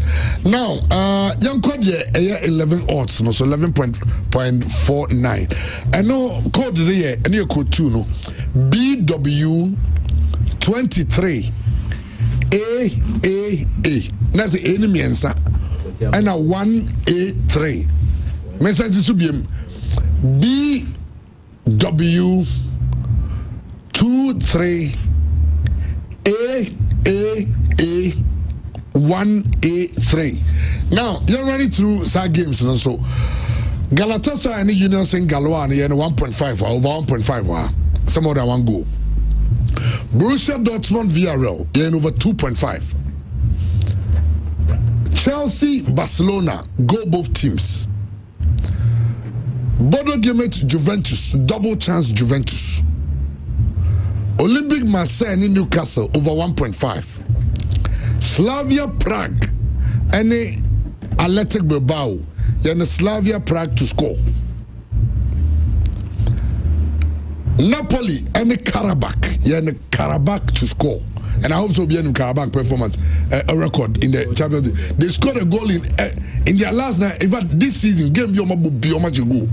Omunya blank this season. And Manchester City versus Bayer Leverkusen, over 1.5. It's 11.49 odds. As usual, you bet responsibly. We bet with codes, sir. De eba, de amamonti. Nese and also, I don't know. Trying to show man in the screen. This is because we must say, by the time the banana freeze into the man in Nassau. Now, Obi Opasa or Yibiana now on Sway. So, bet responsibly. Please. Bet responsibly. Okay. Now, so in fact, there are reports be Asantego on Kumasi Asantego branch here. Nancy Amotono, Edenma Ali Benghazi. Na reports are in Yanche Asantego Asrese. Ebeyanka Benghazi for interest can go to me to the more muscle. A German interest can answer. And yes, I want your more call taking action against them. I checks from a Santiago Gasway, and according to them, I'm going to say, Timer, Omodiama Ali Benghazi, so interest can at that time, no question. It's your mother almost heard him say by the time I says time the person Omitius Cano Eddie Amomo on Albert Amwa and a transfer from a Santiago de Court to Al Ali Benghazi and also any later and no free hall and so Eba. The MTN FA Cup round of 64 fixtures no Omadi Ibiaba Bonting now saying that December 3rd Hearts of Folk against True Life.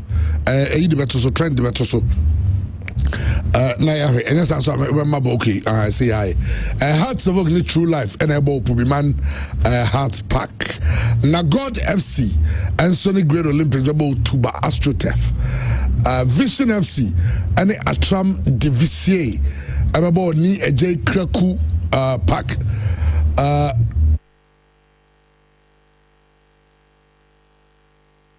Basake Holy Stars and Gold Stars FC as well as so AAK 11 okay and a great ambition and so and Asanska FC Rindolph Park in Tiano some of the fixtures for the round of 64 or MTN FA Cup 2026 no and so emu said etie and so and okay eti yanto so na yevan sama wodo na and so aka ni nyina mra na I say dey di mo continue pa na tintimbai pa the issue of Kojai Sapon the intia wajai 11 wonders na enyo wanwa maxo me kaisa ze mu na okan se sika na de ma clubs no yenhwe the use yama club ya 1 million Ghana cedi 11 wonders person into omoka players no yes omo training ko nyibi coach no so wajai ade ya so mo match ba ko boy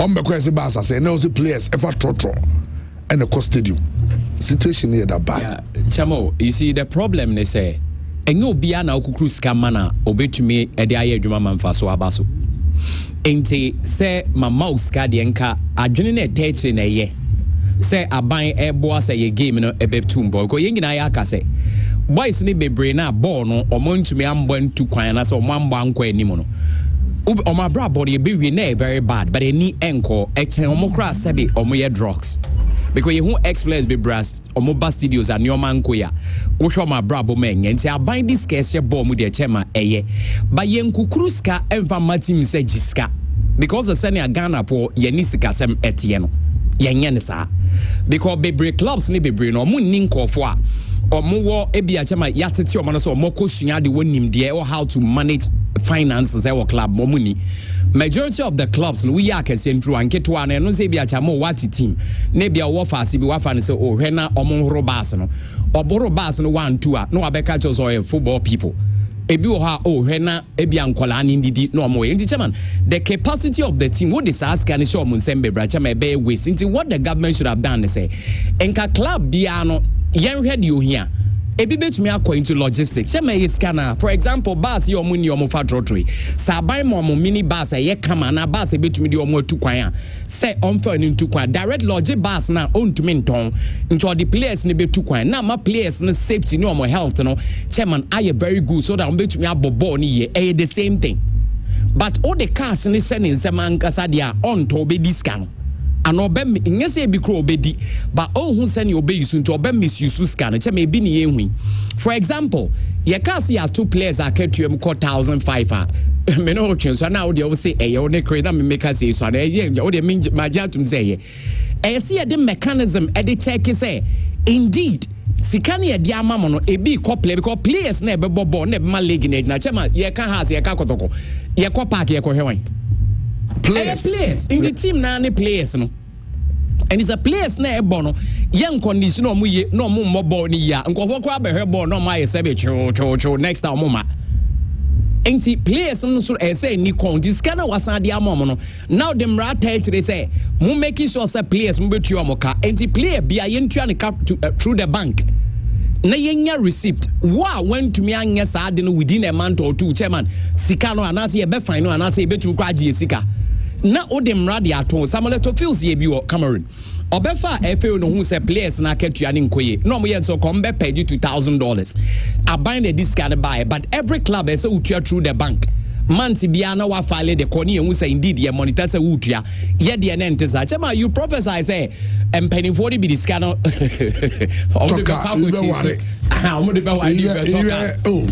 exactly that is what is happening then again GFA4 sometimes they should bow their heads in shame chema why these are guys who are super sharp they know what time it chema mako school mo yen krati for mo nim de wom mo to kwan mo bibia ba chema enshow sa team no quarter 11 wonders na based on the engineer man kwan so on team in travel team head the team see how the other league it shouldn't be easy so be sorry yes cause say my team no how they blame we phenomenon me blame on because and obi a kwan say Ghana nti say UK ultimate o koto ade a o koto business a scrutiny near na huge no Ghana you find say obi be so to team no answer koto yeah ati say now all the money to buy now documentation be okay it's just acquiring a company I'm not sure say the FA often say because football club is a limited liability company I understand it often say auto the only problem me no buy baby, I'm not bad the movement of the teams. Yeah. Because I'm telling you, 11 wonders come to Techima and come in your problem with paying players.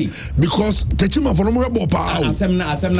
you move the team from Techima and Babiano could they don't even identify with the club. Exactly the point. since I tell me Chawano, shed your muye, any points of so mama leg and I hollow. Or ain't was some modern mechanisms at the bar. Me makasa teams in the door so no nyane ma obolig even in for Algeria, which is much larger country than Ghana, ombo 18 or 16 teams. Chema France no ombo 20 no ombo ba 18. Germany bought 18. Tenye chenchina say so my clubs no does, especially when you are not able to pay. Then again, chema GFA no omo enforce that law no omo ka say omo to pay no no enforce. They told you that they will enforce a certain law to make sure the clubs are paying. 11 wonders, you are still weak in and weaker. They are not paying their play. What is the FA doing? Or more, yeah, they. Me Max and I say, BKB na say, okay. What is the FA doing?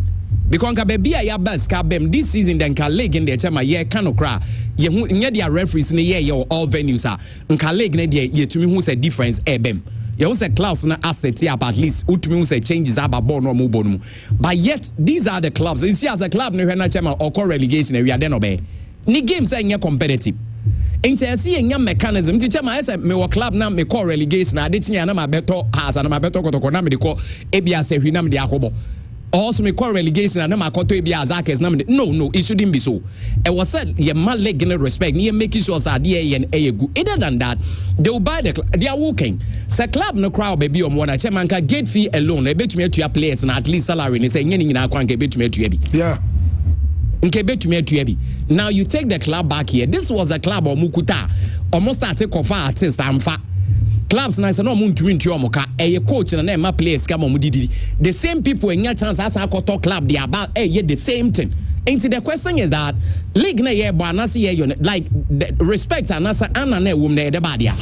Yente ko Jay Sapomra which mudientia Mano Estepe down as the coach of 11 Wonders. Few months after taking up the job. I saw from my father, no. If this is a problem, having gone through this type of problem before, I have to quit because my little reputation that I have to guard against it. Then I go to that today. So that was Thursday or Friday. The boys came to train very late, and they decided they were not going to play the whole match. So then I told them, look, if that's what we're going to play, behave, then I'm gone because I wouldn't follow you. Go and disgrace myself. You have not trained for 3 days, and you are determining when to go and play. So I called them later and said, look, the bars over should be put in order because from here to Hawaii is far. I wouldn't want a way when we go, then the bus breaks down on the way, and then I don't have money to rent another bus. So make sure that we go to Hawaii back or hire a VIP bus. We go there and come back. Then as they look to repair this one. It fell on deaf ears. So I decided that no, enough is enough. I have to get away from there. That is what happened. This is my coaching career that I've been started. It is up. If the team is down there, and then the coach is bold to tell them, look, okay, I'll come and take up the appointment and play them out. It means the coach knows what he's going to do with the team. And this is not the first time.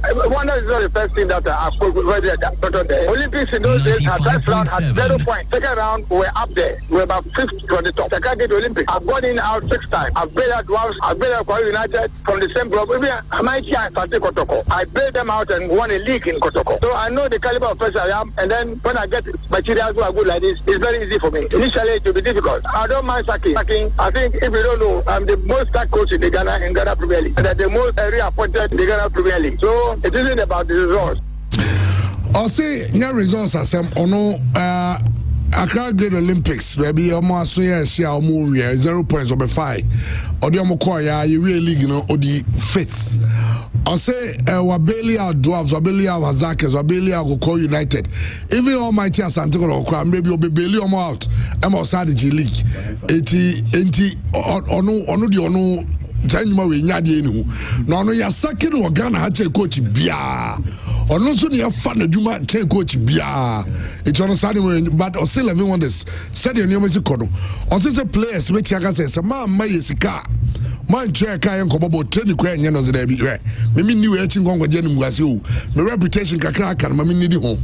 But I said that to just say 11 Wonders team, they are in crisis. First of all, we want to appeal to club management members or club owners that when you contract players to play for your team, their lives are in your hands. So you have to at least motivate them, give them the best that you can, so that when they fail, you can blame them. 11 Wonders is a good team. They have very good players technically. I took over the reins in 2 weeks. The first match they played against Adrenal Stars, I was there to observe them because that was my first time. It was the 2 days the time. But the 2 matches that they played against Mediama, Bishop and Mediama, I was on bench. And I realized that, no, with a little push, this guy can escape relegation. There's something basically wrong. And then I had to see that, no, these boys, I have to talk to them one-on-one to see their problems. But what touched me much was last week before we traveled to Hawaii. 3 days, the boys didn't train. The report came and gave me was that they are not eating for 3 days and they don't have the energy to train with an empty stomach. So I said, okay, so what do we do now? I arranged a friendly match and told them what they should do. We had a friendly match play. And I realized that even when they were coming, their 2 matches had broken down. When they were coming there, they took a throttle back. Whoever sponsored the throttle back, I don't know, in and out. And it happened when we played Bediama.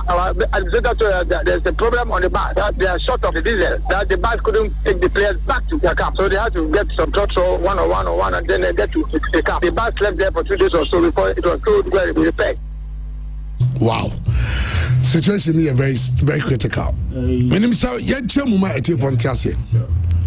Osamo boys maybe on back 3 days. Omuni di Jomuni and what the bobo. 3 days. 3 days. We are talking about Ghana Premier League professional footballers. Now, I'm going to say 3 days. Omuni di yen. Osamo arrange friendly match.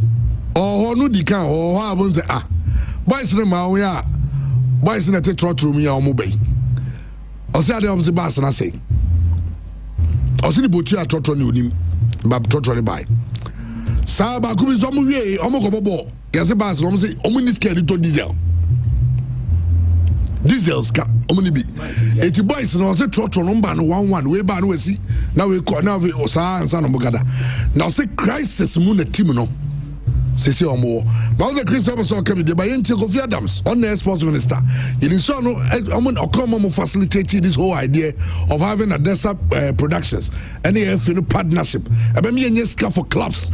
Our club yenya 1 million Ghana cedi.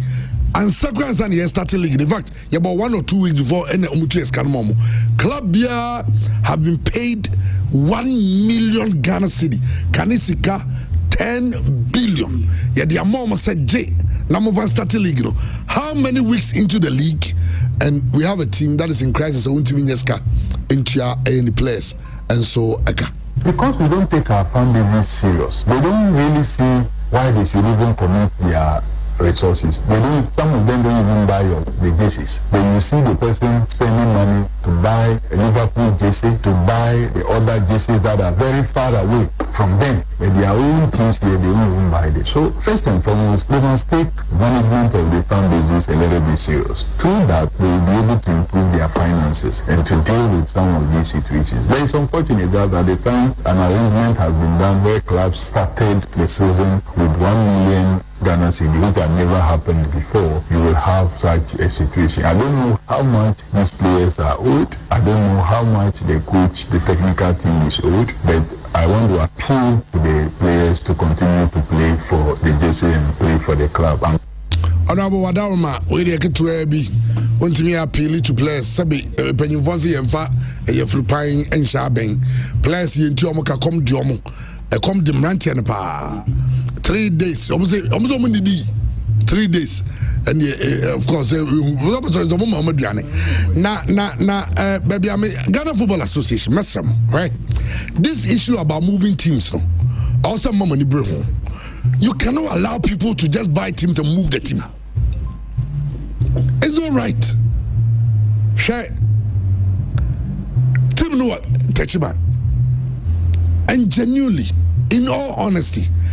Ghana Football Association member Bia or Ghana Obio football instructor Bianim. The challenges 11 if I say Lagos cities went through when they were playing the season last year. At a point, Pagos if in the bottom musica and I told the animal players city. And there's a team on Bar, no more Shatawale, no more ball, Stone Boy, no more ball, Wendy Shea, no more ball in the S no one stadium. Whatever happened, only God in heaven knows. Same team na your real season no also to another team. Na monso amoto team. Team no what Techiman. You move the team to Accra. The standard of living in Techiman is way lesser than in Accra. So if you keep the boys in Techiman, you'll be able to feed them 7 previous and no disrespect. But you 10,000 Ghana cedi. It could feed them for a week or two, a week or two. because seven predators oko market na go di gas mo ye ayikura ebi after training when you go canteen and dining ne sadna edwa ebedi no odi says kan ko akra untimi enka buta ayi Jake kori nwa baako nwa mo nam down ni nwa baako almost 100 cities nwa baako ko techima na za ko kitapo ko bi sa nwa ese ko be 5 cities akwa 10 obi ko aye wo Krobiso ko no bon sa 100,000 Ghana cedi e do am ene dey yapon on am 220 ne kwai because is bibi sida ebi sida so udi team net na techima wa number 1 techima people have connection with the team, they support the team more into fans. The town Techima is a big town. I've lived in Techima before. Techima is a big town. My papa no TSL. It's a big town, and they are football crazy. At Techima, no team on every Rangers. So Rangers a bobo. That time I think the Rangers were in Division 2. So Rangers a bobo. Now the entire town moving to the pitch. So this one go boy, it will shock you. Until a team know what Techima I say, your fan base will still be there. No man support it. Then you owner. Then run into between ya. At least Kakrabi, who the fan say. Amamba Stadium half in room free, half in tia. Who the fans are. Now you have 5,000 Ghana cedi. Every game, and now 10,000 Ghana cedi as proceeds from a game. You can feed the boys with that. What's the second for my Yamago Trankine? And crying, can't give back.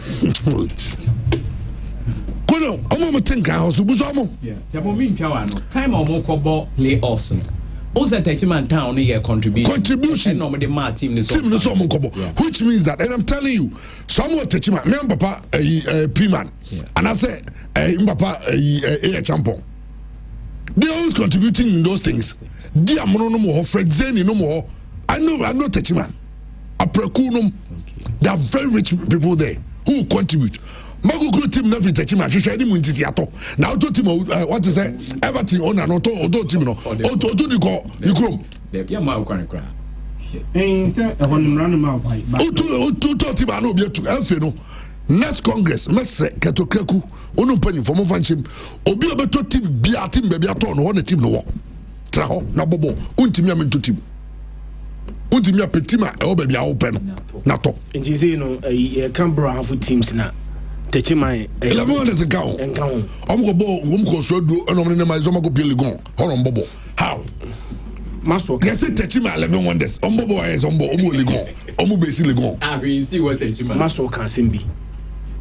Chama adi ebesi bia no onse ye hemra e bibi ne si ye ne de ejina so de hemra every law bia no e wo the reason tie de mra ne bai Ghana onim se untimi nseti bank abra osika less than 400 million Ghana cedis.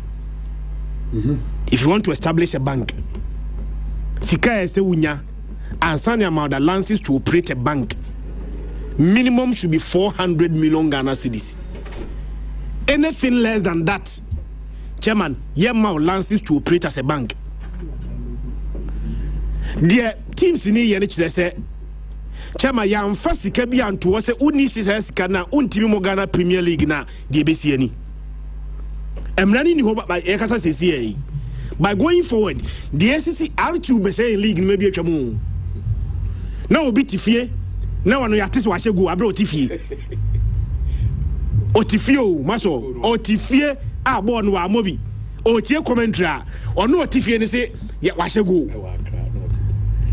game no oshego wakra no Ghana Premier League one team. And that is why I'm saying say chairman yenya president am hu say there be we no enya an isolated case atesi it is a banking sector no omoni bramba to regulate the formation of a bank no.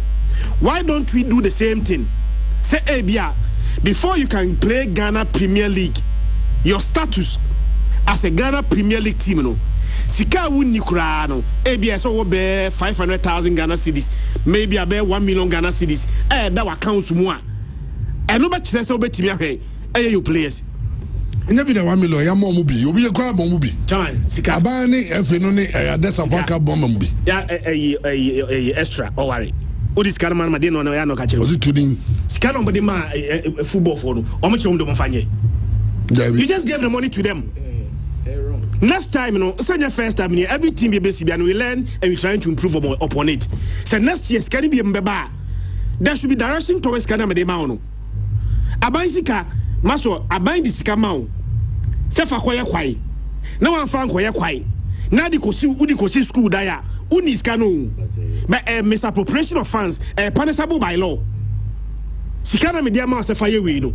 Maso le ni fakoya kwai wa ni sika no okwo ni krom no ni krom school dai ebu o diskana kwa kosi school dai wa fa anya kwai chama wa misappropriate funds no you are punished by law eti ye diskana ma air class no ene ka kire mo se sika we die eni kwa se sida so place entua ne cardia wa ma directive you have given them something so wa anya betima gina so punish no but just gave the money to them obekono no aka cho se scanner the man no what they atobas or the bear pitches or the no or the bid the kabi or the atua chama do you blame them medika ka kire say enye nipa boni na ekrom ase ya sa 1 million Ghana cedis na the man air club no wo de one tua kura no chairman one tua kura no tua 2000 Ghana cedis for 30 players chairman so tua 30 players na utia obi aka 2000 Ghana cedis a manta maso bosome 600 million and our tua salaries in kwa 60,000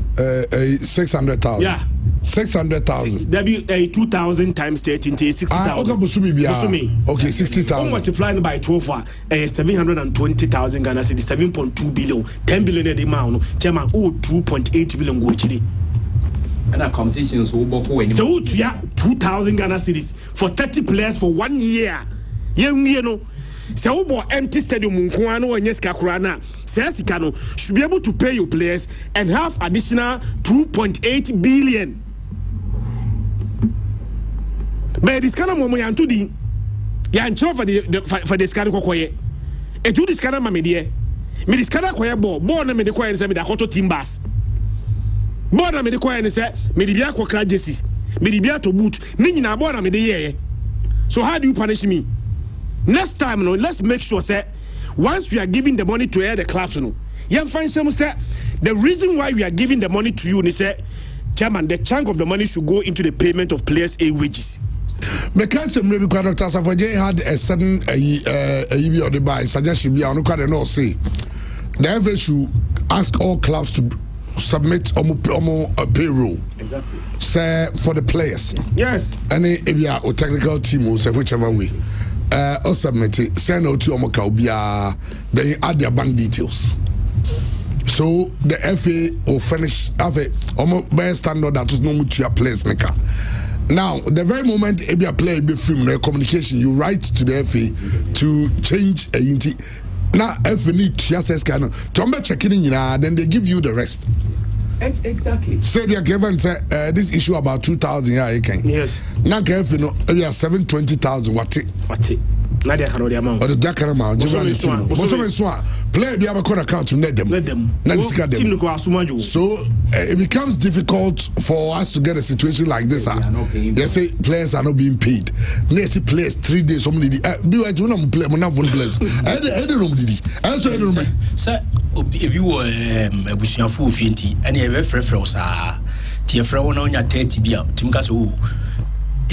The whole day community you maybe up at 30 be no akopab TV ato ene nti chamo arewo Ghana Premier League players chamo ba che bi mo so date players so ko date o mo ton aduane mo se se o mo kro nketu emu nti o ene bi so e bia obefiri a chairman o mo firi a nti e bia ne sika ba ebe bakra na asana ese omo edie mani bi ade eboa players ne pa chema nti sa de kuma say meti ya say I visited a room on mo and I'm ne darling port wo na player afraid darling port chairman imagine player afraid darling port nye kashman darling port no de dame to sre na ye be season no season no the last day of the season no ye ba be wi na player afraid darling port say wa manisika ontimi mafi Now obe fie kura no osuro because nere ne man him say wo fira kwanto mu body scale ba Christmas akosi account baby oba onim ska no bisa that land for sending 50 cedis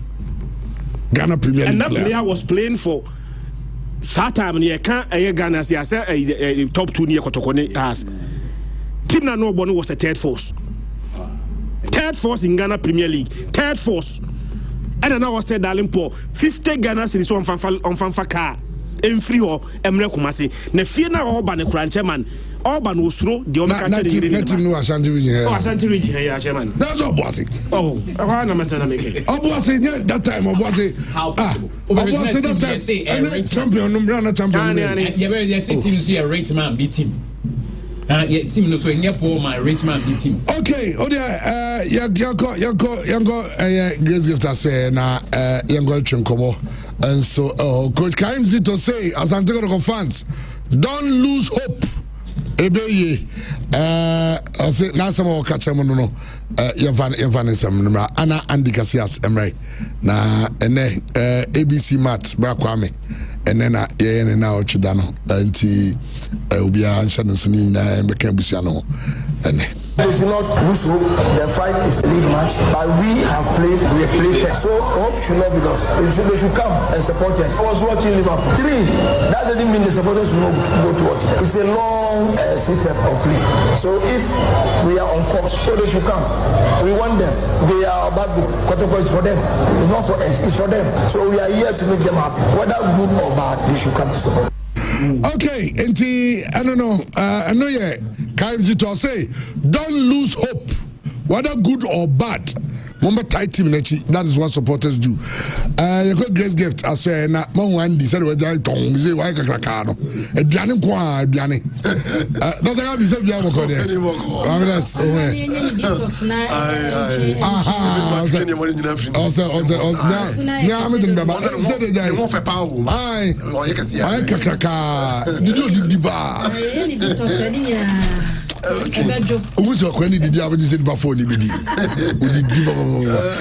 right, now there's some of the Grace Gift about clinical laboratory services. I had a Sabiana, Edin Koini, Ahabai, Nubra, and Niakini, Esayadiano, and a Ekasano. So I did be a Yankopon, Efrin in Sano, Ayano. Sabe Sadiano na Grace Gift dikani peduano emas ni peduano ho atochema alas yade akana eyi edi free ho de akana say yade no se ne tibia no fabra Grace Gift tabibra ne momodin emwa na yade no entimi mpa ba bi nya den emfa emwa yade bo amanfo de ebebere kwa Grace Gift eba mpotem ho alas Ghana krodua mimi yade a yasa no ebebere alas boy abo amanfo ya awaya resam no edos bebre enti se wutie ana wutie nka the air can say bomodin boko na fa woni chere Grace Gift about clinical laboratory services na yemwa na adere ha wa na sistema to na bani padua ni mu no yentimi emwa na onso fa ontuma pa den efira the air can say yade ne edos bebre ena otu wani na so hwe Ghana ha se a yade atiatesi edos bebre sabi enye sisi yade a na ye nompemu hwewe enye nompemu hwewe nso a na ye ntesewa enye ntesewa nso a eye murojamroso enye murojamroso nso a eye sikire yade enya sikire yade a entimu twetwe anase entimu a ehwe amanfo enya no so de a awomu nsemsem enya awomu nsemsem so a na ye ohome a ensiso saa ne ma nyina ya ade bi a sabe ama ni pitwimato aba ni padua no ama amanfo atoba ha de e kan se eni da so eren e wo ho Grace Gift aba so bebua amanfo ama sabe ahoto reference ahoto no won so o manya bi de e kan se edambes no ye de betudwa ye de tudwa so a no apiki no afre na oni ye adi nkomo se ne ya ade ni tie bia no kire mu e fa kire nipa no na bra na ye to ana mo bra na ye hwema wo abrochire fo no so sa wo hweme a ayaresa no etimi drum so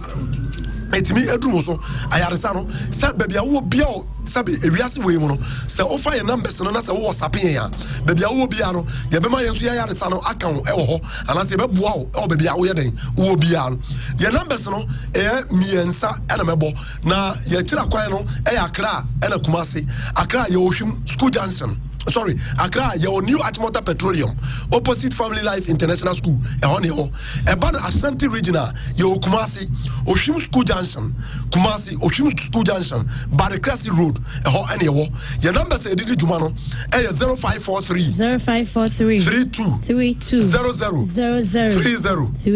0543 32 00 and a 0246 518 003 0246 518 003 and a 0244 126 123 0244 126 123 numbers no any and send the can yade and send it biano o di ba e be hwe amount ebiam your physiotherapy room e wo ho wo mo munti mu twetwe wo mo hunam no ya wo ya anase sabi ni sisi anapo ni ba bia loki sabi dompempo ana opese ye hu aduma sa room ho no e ho de wo ye den eko ye detoxification ye den e wo ho e wan so de sa ye de massaging e wo e ye ne o bebre che say wan kasa bo say sabi ye twu ama hu aye den ahen ha oba ye do bewura ho ansa na grace gift e be fiti prekupe e de yade aka wo no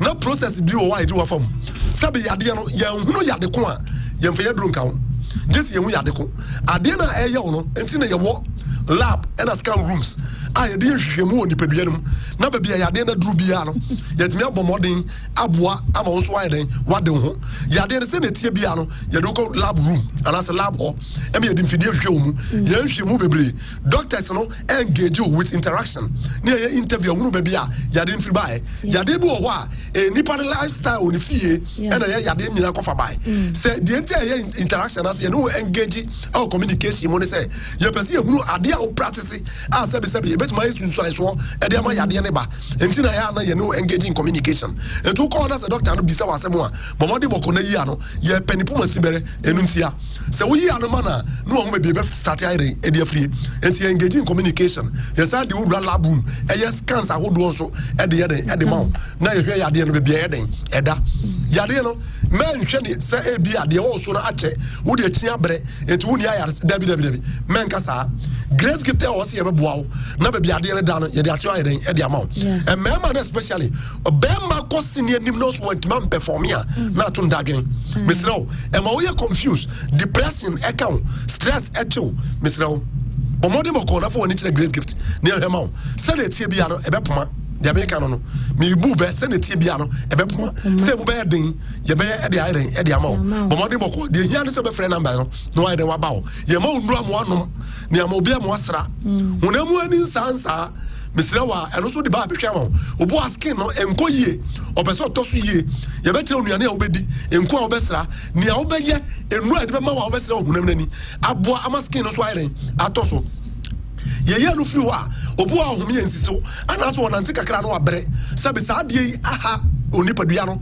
obo a meken wakoba bia ko check am ya ka kire nse sabe srade abopo e woni ntinim enu ntina akofa problem ayeden abre no srade nso po ntinim a ye obabu a moja no eflo a be bia abopo no entimi mfa ho enkokodu nipadua na kwa obo se sa nipadua na kwa ho na ebre ena ama bebre no enya nsusu enso obi se sabe nsankyerani bi eda de woni padua no obo so wonam no na ne na 83 ne nsa no 83 adenti moja ntimi ne afrisa ne enko obo mu no na esra de boni bi na abopo ena sintininim eno so ache eno so nko yesra wa oba grace gifter ye oniama edu be yeden ebe tutu so ama ntininim abie na sabe sra de na abopo no eno so anane yeden afri wo ede ama wo se wa kirim na bo anase no mpem hwewe obu onwo a ne kasei emu ya ne ya obu a ne sisi eri nti ana ma ene onante ano akea mesra wo ye betre no aboa wo ye be boa ma no nyina yeren atene bomode bokode hia ne so be frɛ numbers no na wo do wani actual grace gift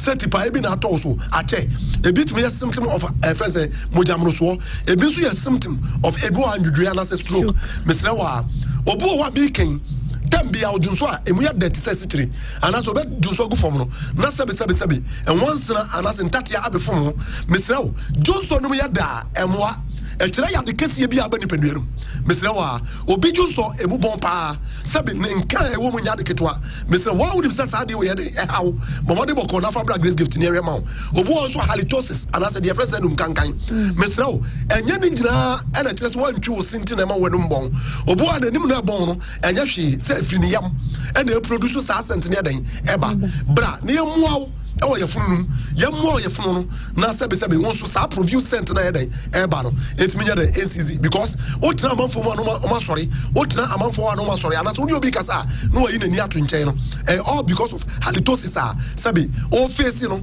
ɛno tina ma wada ne hazard ɛde ayɛ den ɛde ama no sɛ o de ba grace gift ɛbɛhwɛ aboa wo ɛden ɛwɔ ho obu a mi ken wakɔ baabi yɛka kyerɛ sɛ sɛbe bɛ ni baabi atɔkyema kyerɛ sɛ ɔma ya enye yie o de ɛka ne sɛ nyankopɔn di mu no fa bɛda grace gift mpacho sɛ wo sisi yɛ o ya men trafie nka nkyerɛ sɛ koko amaman anase ekuro na aba wo sisi mu de ameka ne sɛ sisi mu hɔ no ɛtrɛ bae so organs bebree ɛne nipadua akɔ bebree na hyehyɛ hɔ entini ɛwɔ hɔ redie ɛwɔ hɔ joint ɛwɔ hɔ ana apɔso so yɛ den ɛwɔ hɔ ɛno a bibia bitimi ka ɛho tumi ka ɛmɛkɔfa sisi ade ɛden ɛbrɛw ɛsɛ na ɔbɛwo sɛ obu ɔkora po a o develop bibi te sɛ sɛbi mmerɛbo sɛbi sawa anaasɛ deɛ yɛfrɛ sɛ kidney no o develop ne problem kora wobɛwo sɛ onya pains yɛden ɛwɔ ne inside ɛntɛmɛ ntena fie ɔmmerɛkɔ a wonya nhwehwɛmu no ɛmfa wano ɛnkeka sɛ ɛyɛ amama na aba me sisi mu nti na ama me sisi ɛmeya anaa kuro anaasɛ koko mesrɛ wɔ a sɛ wode ba ne ɛnhwehwɛmu a ne ɛho ade ko a ɛde problem ne yɛden ɛbaeɛ na ɛno no deɛ twa sɛ yɛboa wɔ ɛwɔ mu no ne aboa wɔ yɛ fɛfɛɛfɛ ewum obu ameken na kuma yi ebo ne peri ema ne nusu ye de etimu no obi o wa ebo ne peri onante a no abre okobe kankra no abre obu o so otimu se juju anu ojuju ye de ojuju sa anjuju ye ne eba umu a e kire o sign bebre e kire o de bet my de ato obu ameken enya juju ye na so so oda na ajo anase duro nwumre a na ne nase e hyehye no ɛhyehye na anase boa na ne video na kasa hyehye no ɔte ne sɛ gya ebo ameko kyɛ sɛ ɔde nasi okra ɛnyɛ den ɛnyɛ yie mesrɛw entini ne bi a yɛfrɛ no sɛ nerves anase nkwam no bi a nkwam no bi a yɛfrɛ no neurons no sɛ ɛyɛ mmerɛ a ɛtumi kɔfa saa problem ne yɛde ɛbrɛw anase ɔmmerɛ wo yɛ no ɛtumi reflect saa adeɛ no ɛde brɛw mesrɛw deɛ ɛbɛhia ne sɛ wobɛba lab ne yɛhwehwɛ mu ne yɛhunu mmoa ɛbɛtumi de ayɛ den ɛde aboa yadeɛ deɛ dɔso bebree na mmɔ symptom no yɛntumi mmɔ ɛma no nyɛ den ɛnsi ɛdɔso bebree na mmɔ deɛ ɛka ne sɛ sɛneɛ ɛyɛ obia no tabrifa bra grace gift ne yɛhwɛ nyɛ den ɛmmoa wo na baabi a ne poma si berɛ no wɔ no yɛmfa nsi nyɛ ɛden ɛmmoa wo ɛmaa no so no mowɔ problem bɛrima na wotwaa mu nsɛmsɛm a yɛfrɛ sɛ prostate no ɛyɛ ade a aba bebree bra ne yɛnyɛ nhwɛmu ne yɛnyɛ sika ma wo ne yɛhu baabi aduru na mmoa ɛwɔ hɔ no yɛmfa nyɛ den ɛmmoa wo ɛma nso wotwaa mu nsɛm wɔ hɔ deɛ yɛfrɛ sɛ fibroid anaasɛ ɔdaeɛ no ɛtaa wɔ maa so bebree ɛno so fabra ne yɛmfa nkɔ lab nkɔ yɛnhwɛmu na sɛbe ɛmmoa wɔ no yɛtumi nyɛ de ɛmfa mmoa wo yɛka kɔsi ne sɛn obu wɔ hɔ a meken na hrawa no mu asi mpo so ɔhome a ɛnyɛ yie so yɛ akwadaa so yɛ panin saa adeɛ no atena ne so akyɛ bra ne yɛnyɛ nhwɛmu na mmoa ɛwɔ no yɛwɔ hɔ no yɛntumi nyɛ de ɛmfa bi ɛmmoa wo yɛde yɛne yɛano ɛsi no yɛbɛgya ma frɛ sɛ Abigail no nso no sabi wakasa the numbers na ene atudwa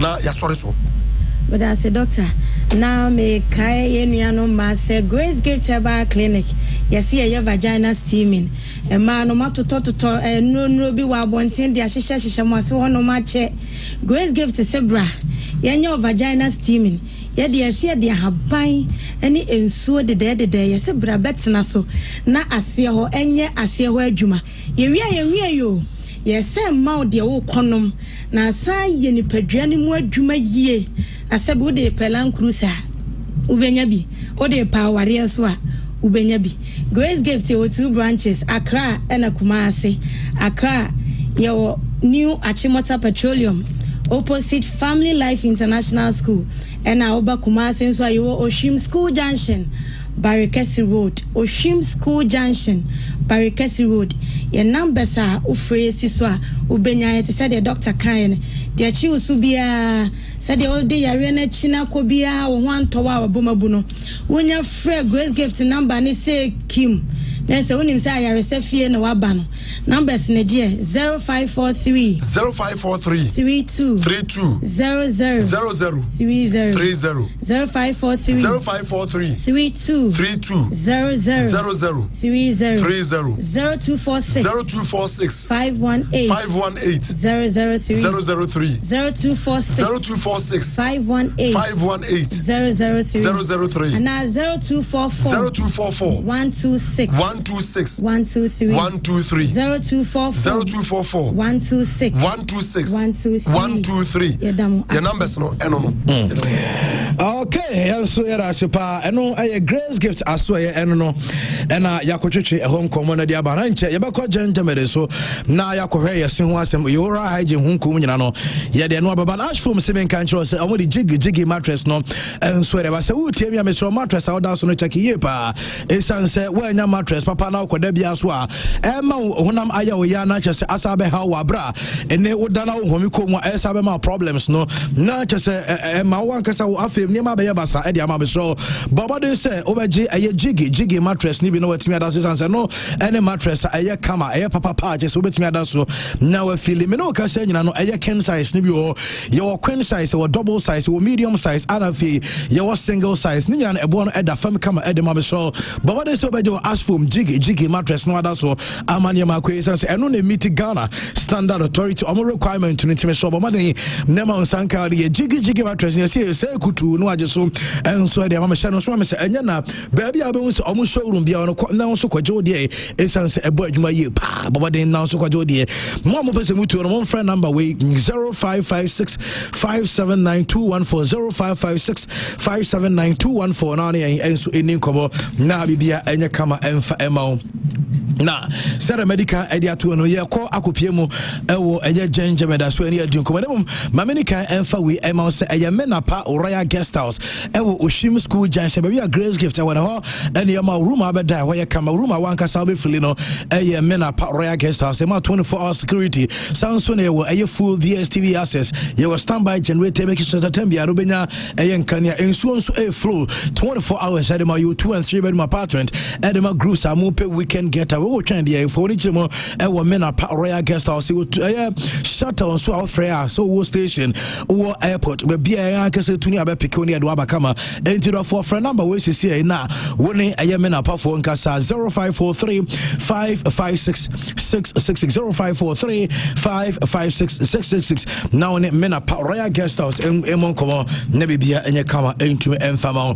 yenkodi nkomo e wo ye oral hygiene ho so we you be enka ye ka sem ye esre edipedi domasem nemum sese osewie ni nyina akoye short code because one here na ubebi onum se wusiri pampan e be pia fro no aba no omunso obi ahase e trinity mesro enya adepa eba ne san so de omo betu aboa no eye Gengemet Dental Clinic aso ye NLC etimiko abanyi ya wakọ aba ya menu amejo so bibia boko de Nyankopon dom mejo so nso ho ye pa Nyankopon dom yenso ye ho ye pa na e o se bonko mo kakra san se ese ho asem de ye kan obi on ma nya problem on kwato na so no anka se on ma no de niam bi hye ne se ase obi su ene ekoto ma force we recommendations awodo ne de ma no but be wi ase no na and solving the problem ni be a ahukra na side different problem kwa de brand timo ba se ya na aboa ene nkomo no he na ade fa all right dedi kan ma menchia etiefo ne wona ehwe programming ewo other social media handles no so nia Gengemet Dental Clinic here kan say afei na we dey radio na to ha koso na etie program no bia make say wo office wo fie wo ete o private car mu to taxi mu wherever bia no ensem kakra me no be kan ye ensem a ebeboa wo oral hygiene no san say Gengemet Dental Clinic here called mandate ne say Ghana ni bia wo oman mu no ye fa ese no mako a ye be ye ese no ho adwuma na say problem bi eba na yahwe ne ya entina this time round ya ha say oral education no san say oti esena say dentistry no how ese ya eno ankasa eboa enye say time bia e betena ho gi say ye tip pain e wo yesimu ansana yakohu dentist because eseno senia esitie no some of them maybe to say cavities say enamel stage and I say the outer covering and tokrono start say ebobona and penetrating to the sensitive layer to say dentin any pop na ema won't pain bia but before obe kose obe ko akohu dentist no by that time no na eka sese obo ho no na eka no na ayekese enenti na ayekase hwehwe ye kira kwan ye Kumase Bantama Abepo Junction Total Filling Station and Advertisement Dental Clinic, but they are placing your branches no strategically across the country. Intimate branches no ebetujwa na numbers no so no bomodiana me sorry ya frame na yentwetwen come open direction o question bia esese ubisa ni nyina na atimi aboa na ye examination and consultation service ho na ye kan say enipa wo ho a enye say yesene ye dididi nko asa but I say oral status no because we are seeing about 3.2 billion people worldwide and ye nipa omo dental problem and omo oral issues na mom no say eba say ye ka say ye tena ho na yenkohu dentist na eseno de bia na ye dididi na ye de wesa na ye de ya e how bi ebemu a eye wankasa ena de problem ana sikasem no e de beto so eniyama bebre ho a esese ye hu fa ye nipadua no ho especially obi bibi te say xerostomia ye ka xerostomia ene say obi a onya dry mouth na dry mouth na ekwan fa so ma obi enya dry mouth ne say obi ho no ma ontai enum nsuo enti wa dehydrate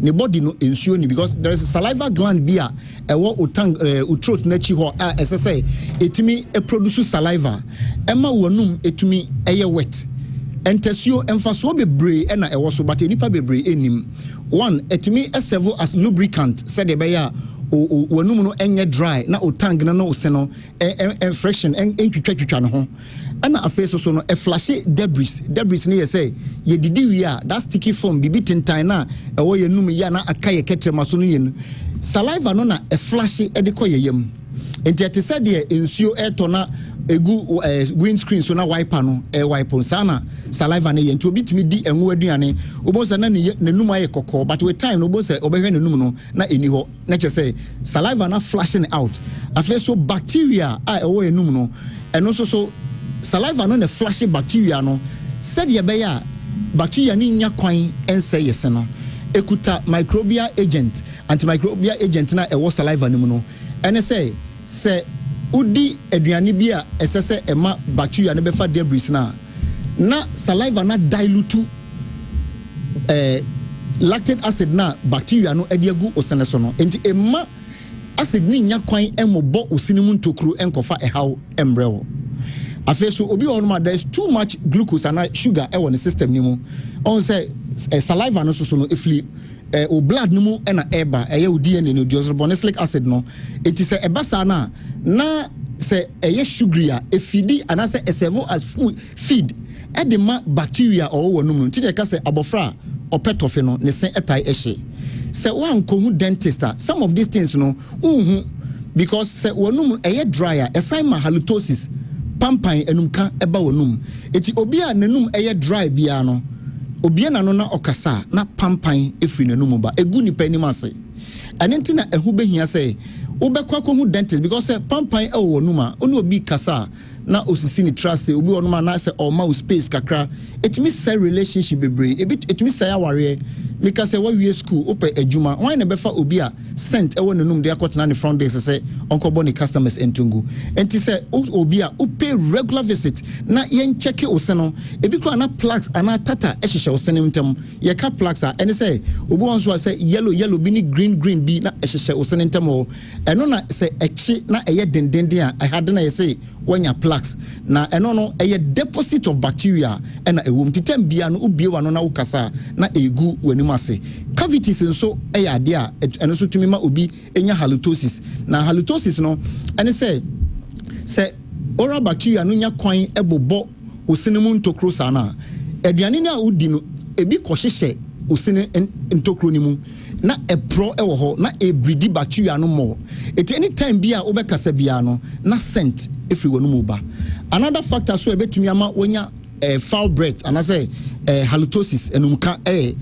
HPV and I say human papilloma virus no on say STD namu yare say obinya infection no etai eba say ubo say ne skin mu na wanya itchy skin ne skin no ekeka no ana bebre na so omo genital part o mase but obi ho no ma etimi ba ne throat na eba ne throat no mu a na wanya so te obo so ho ana se o twetwe ne minim no ase eye ne hene na enam se omoye sulfur producing virus ni nti no eba sa no a na oma metabolize protein na efa on throat no mu no na eno so omo bie wa no na wo kasa scent efremu eba ana tonsil stones so another factor ebetumi ama obi enya halitosis enenti say udidi na debris ni bi etrapo ewo throat together with saliva any bacteria any hard cells bia a cell no dendenden a obo se na kwai se akroto ebi on metimi ye baako mienu miensa bi na ehhehye ho until say obeba clinic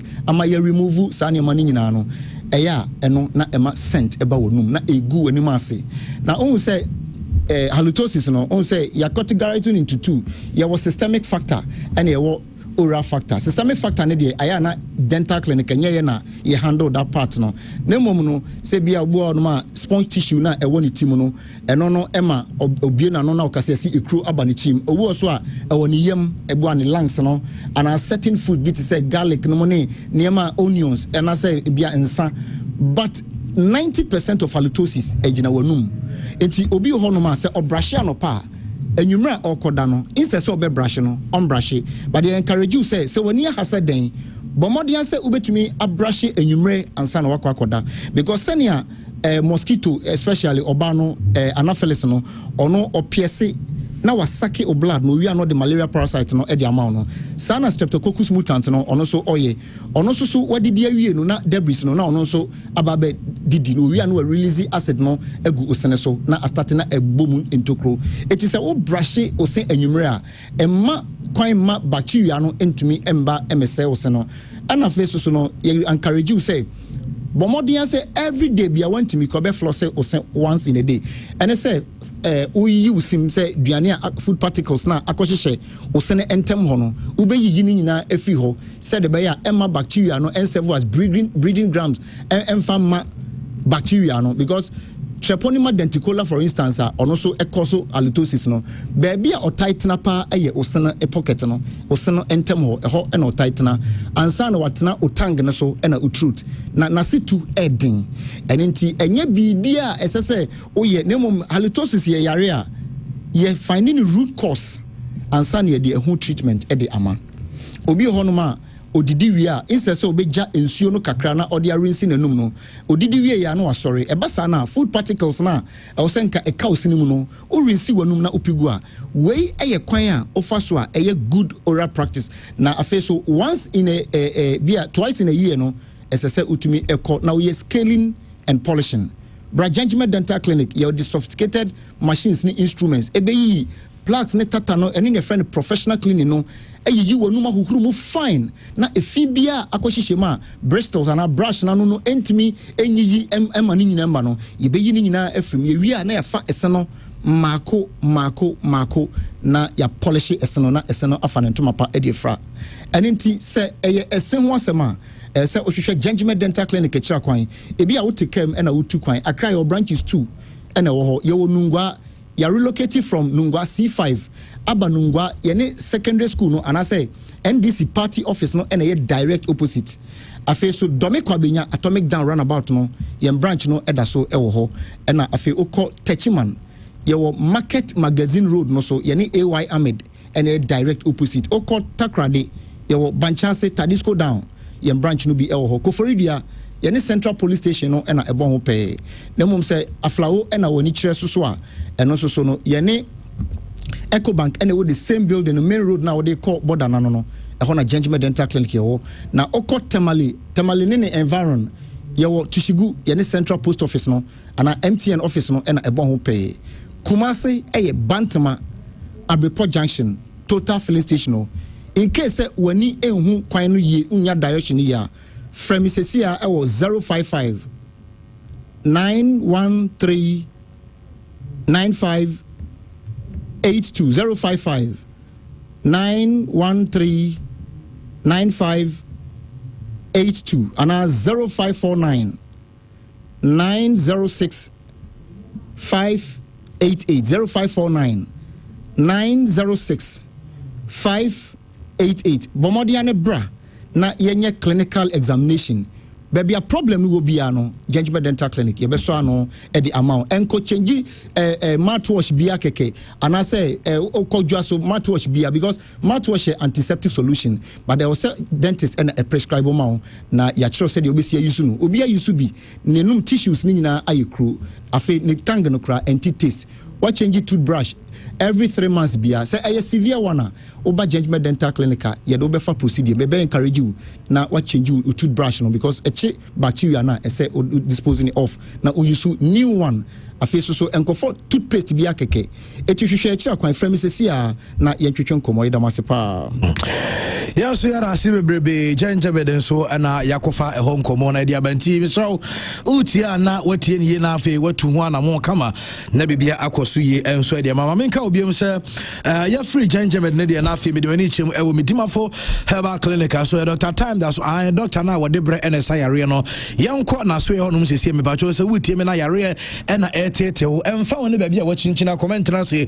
emfa won san hye wo demir fam enye ne ho so yare di enwa na de me ko me paacho hye so ma me so be ko me dimafo herbal clinic Dr. Time that's so ye na afi no what a time ato yare ne so de ma bacho atwuma go na me dimafo e wo 0244 774282 0244 774282 first bangana egosu nyame yaduma on the 30th of November and ye didn't eba na we use first mobile app no air transaction sound so and I bet dial star 894 hash na on transaction in the be kwa ama 500 Ghana cedis no also set me akada channel subium me see we on the 30th of November entunya emfa hunshemu afa hunshemu sisi afi mamenka say Lawson Herbal Center aye Dr. Virgin no se menka ncho say nei what you know about Lawson Herbal Mixture for general well-being afi so we boost immune system hypertension they have diabetes stroke cholesterol level no and also say we want typhoid fever and as join this menstrual problems and as bia when and I won't say them one day sound so and I wo sa holding na Lawson Herbal Mixture Lawson Locken so there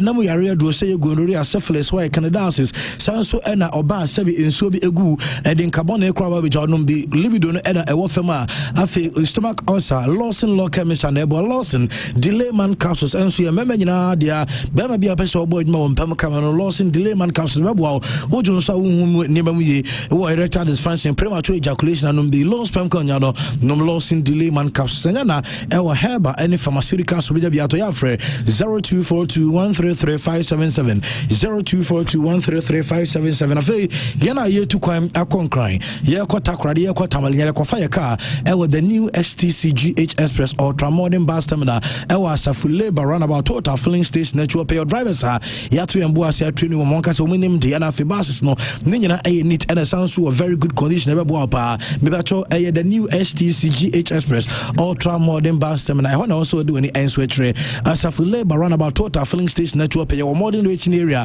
advanced ticketing system accessibility features event center your shopping or barbering shop restaurant nyina etua frame e was 0557943607 0557943607 na you know enso entumi endi enkomo quick birthdays na fe yen sorry na abeshos eba na waba beto so enso etimi edi amaye na bibia aye kama happy birthday ko edi ama nana abena ene eyo birthday nana abena happy birthday to we everyone kasa unu madamfo odobroni eno se yen show a happy birthday nti nana happy birthday to you so ena yen fa happy birthday we enfama Mr.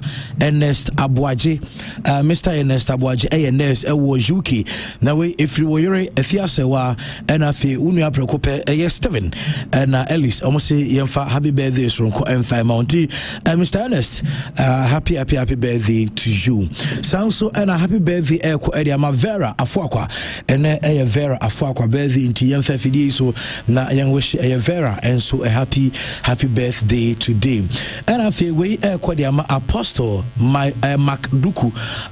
Macduku we if we church members and almost yen fa pure yes post so na yen wish a happy birthday and finally we eko di ama coach Thomas Dia coach Tomino no coach Thomas Dia Christian and kuchi birthday na no fast Angela see and wishing about yen so are you fiancé coach ba achu coach ba ebe fi ache I say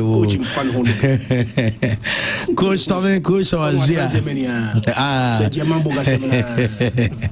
former coach Edema Obuasi Ashanti Good. Coach Tommy, happy birthday and come Nyankopo Inshallah. Have a wonderful birthday today. Again, Sir Christian. And my name is we are by account. Oh, sir, me number beyond. Hey, Kofi Adumako na Richie ni said Kofi Adumako. Oh, okay. And also me Richie house na me family mumbo na mama nti me send na ma say send me Ramat. They send me here for Ramat. Aha, nti me go anything beyond Ramat. Nti say o say me ya account so wa unia Adumako na send me bibi kakra bi. Nti an me 5 edition na me nana say na me ganji say na me share no.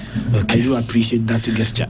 Na me kan Nana Pia or Canada, as I'm a Christian too, and Canada, they show us a woody, and a Christian birthday, Nana, and also home Christian.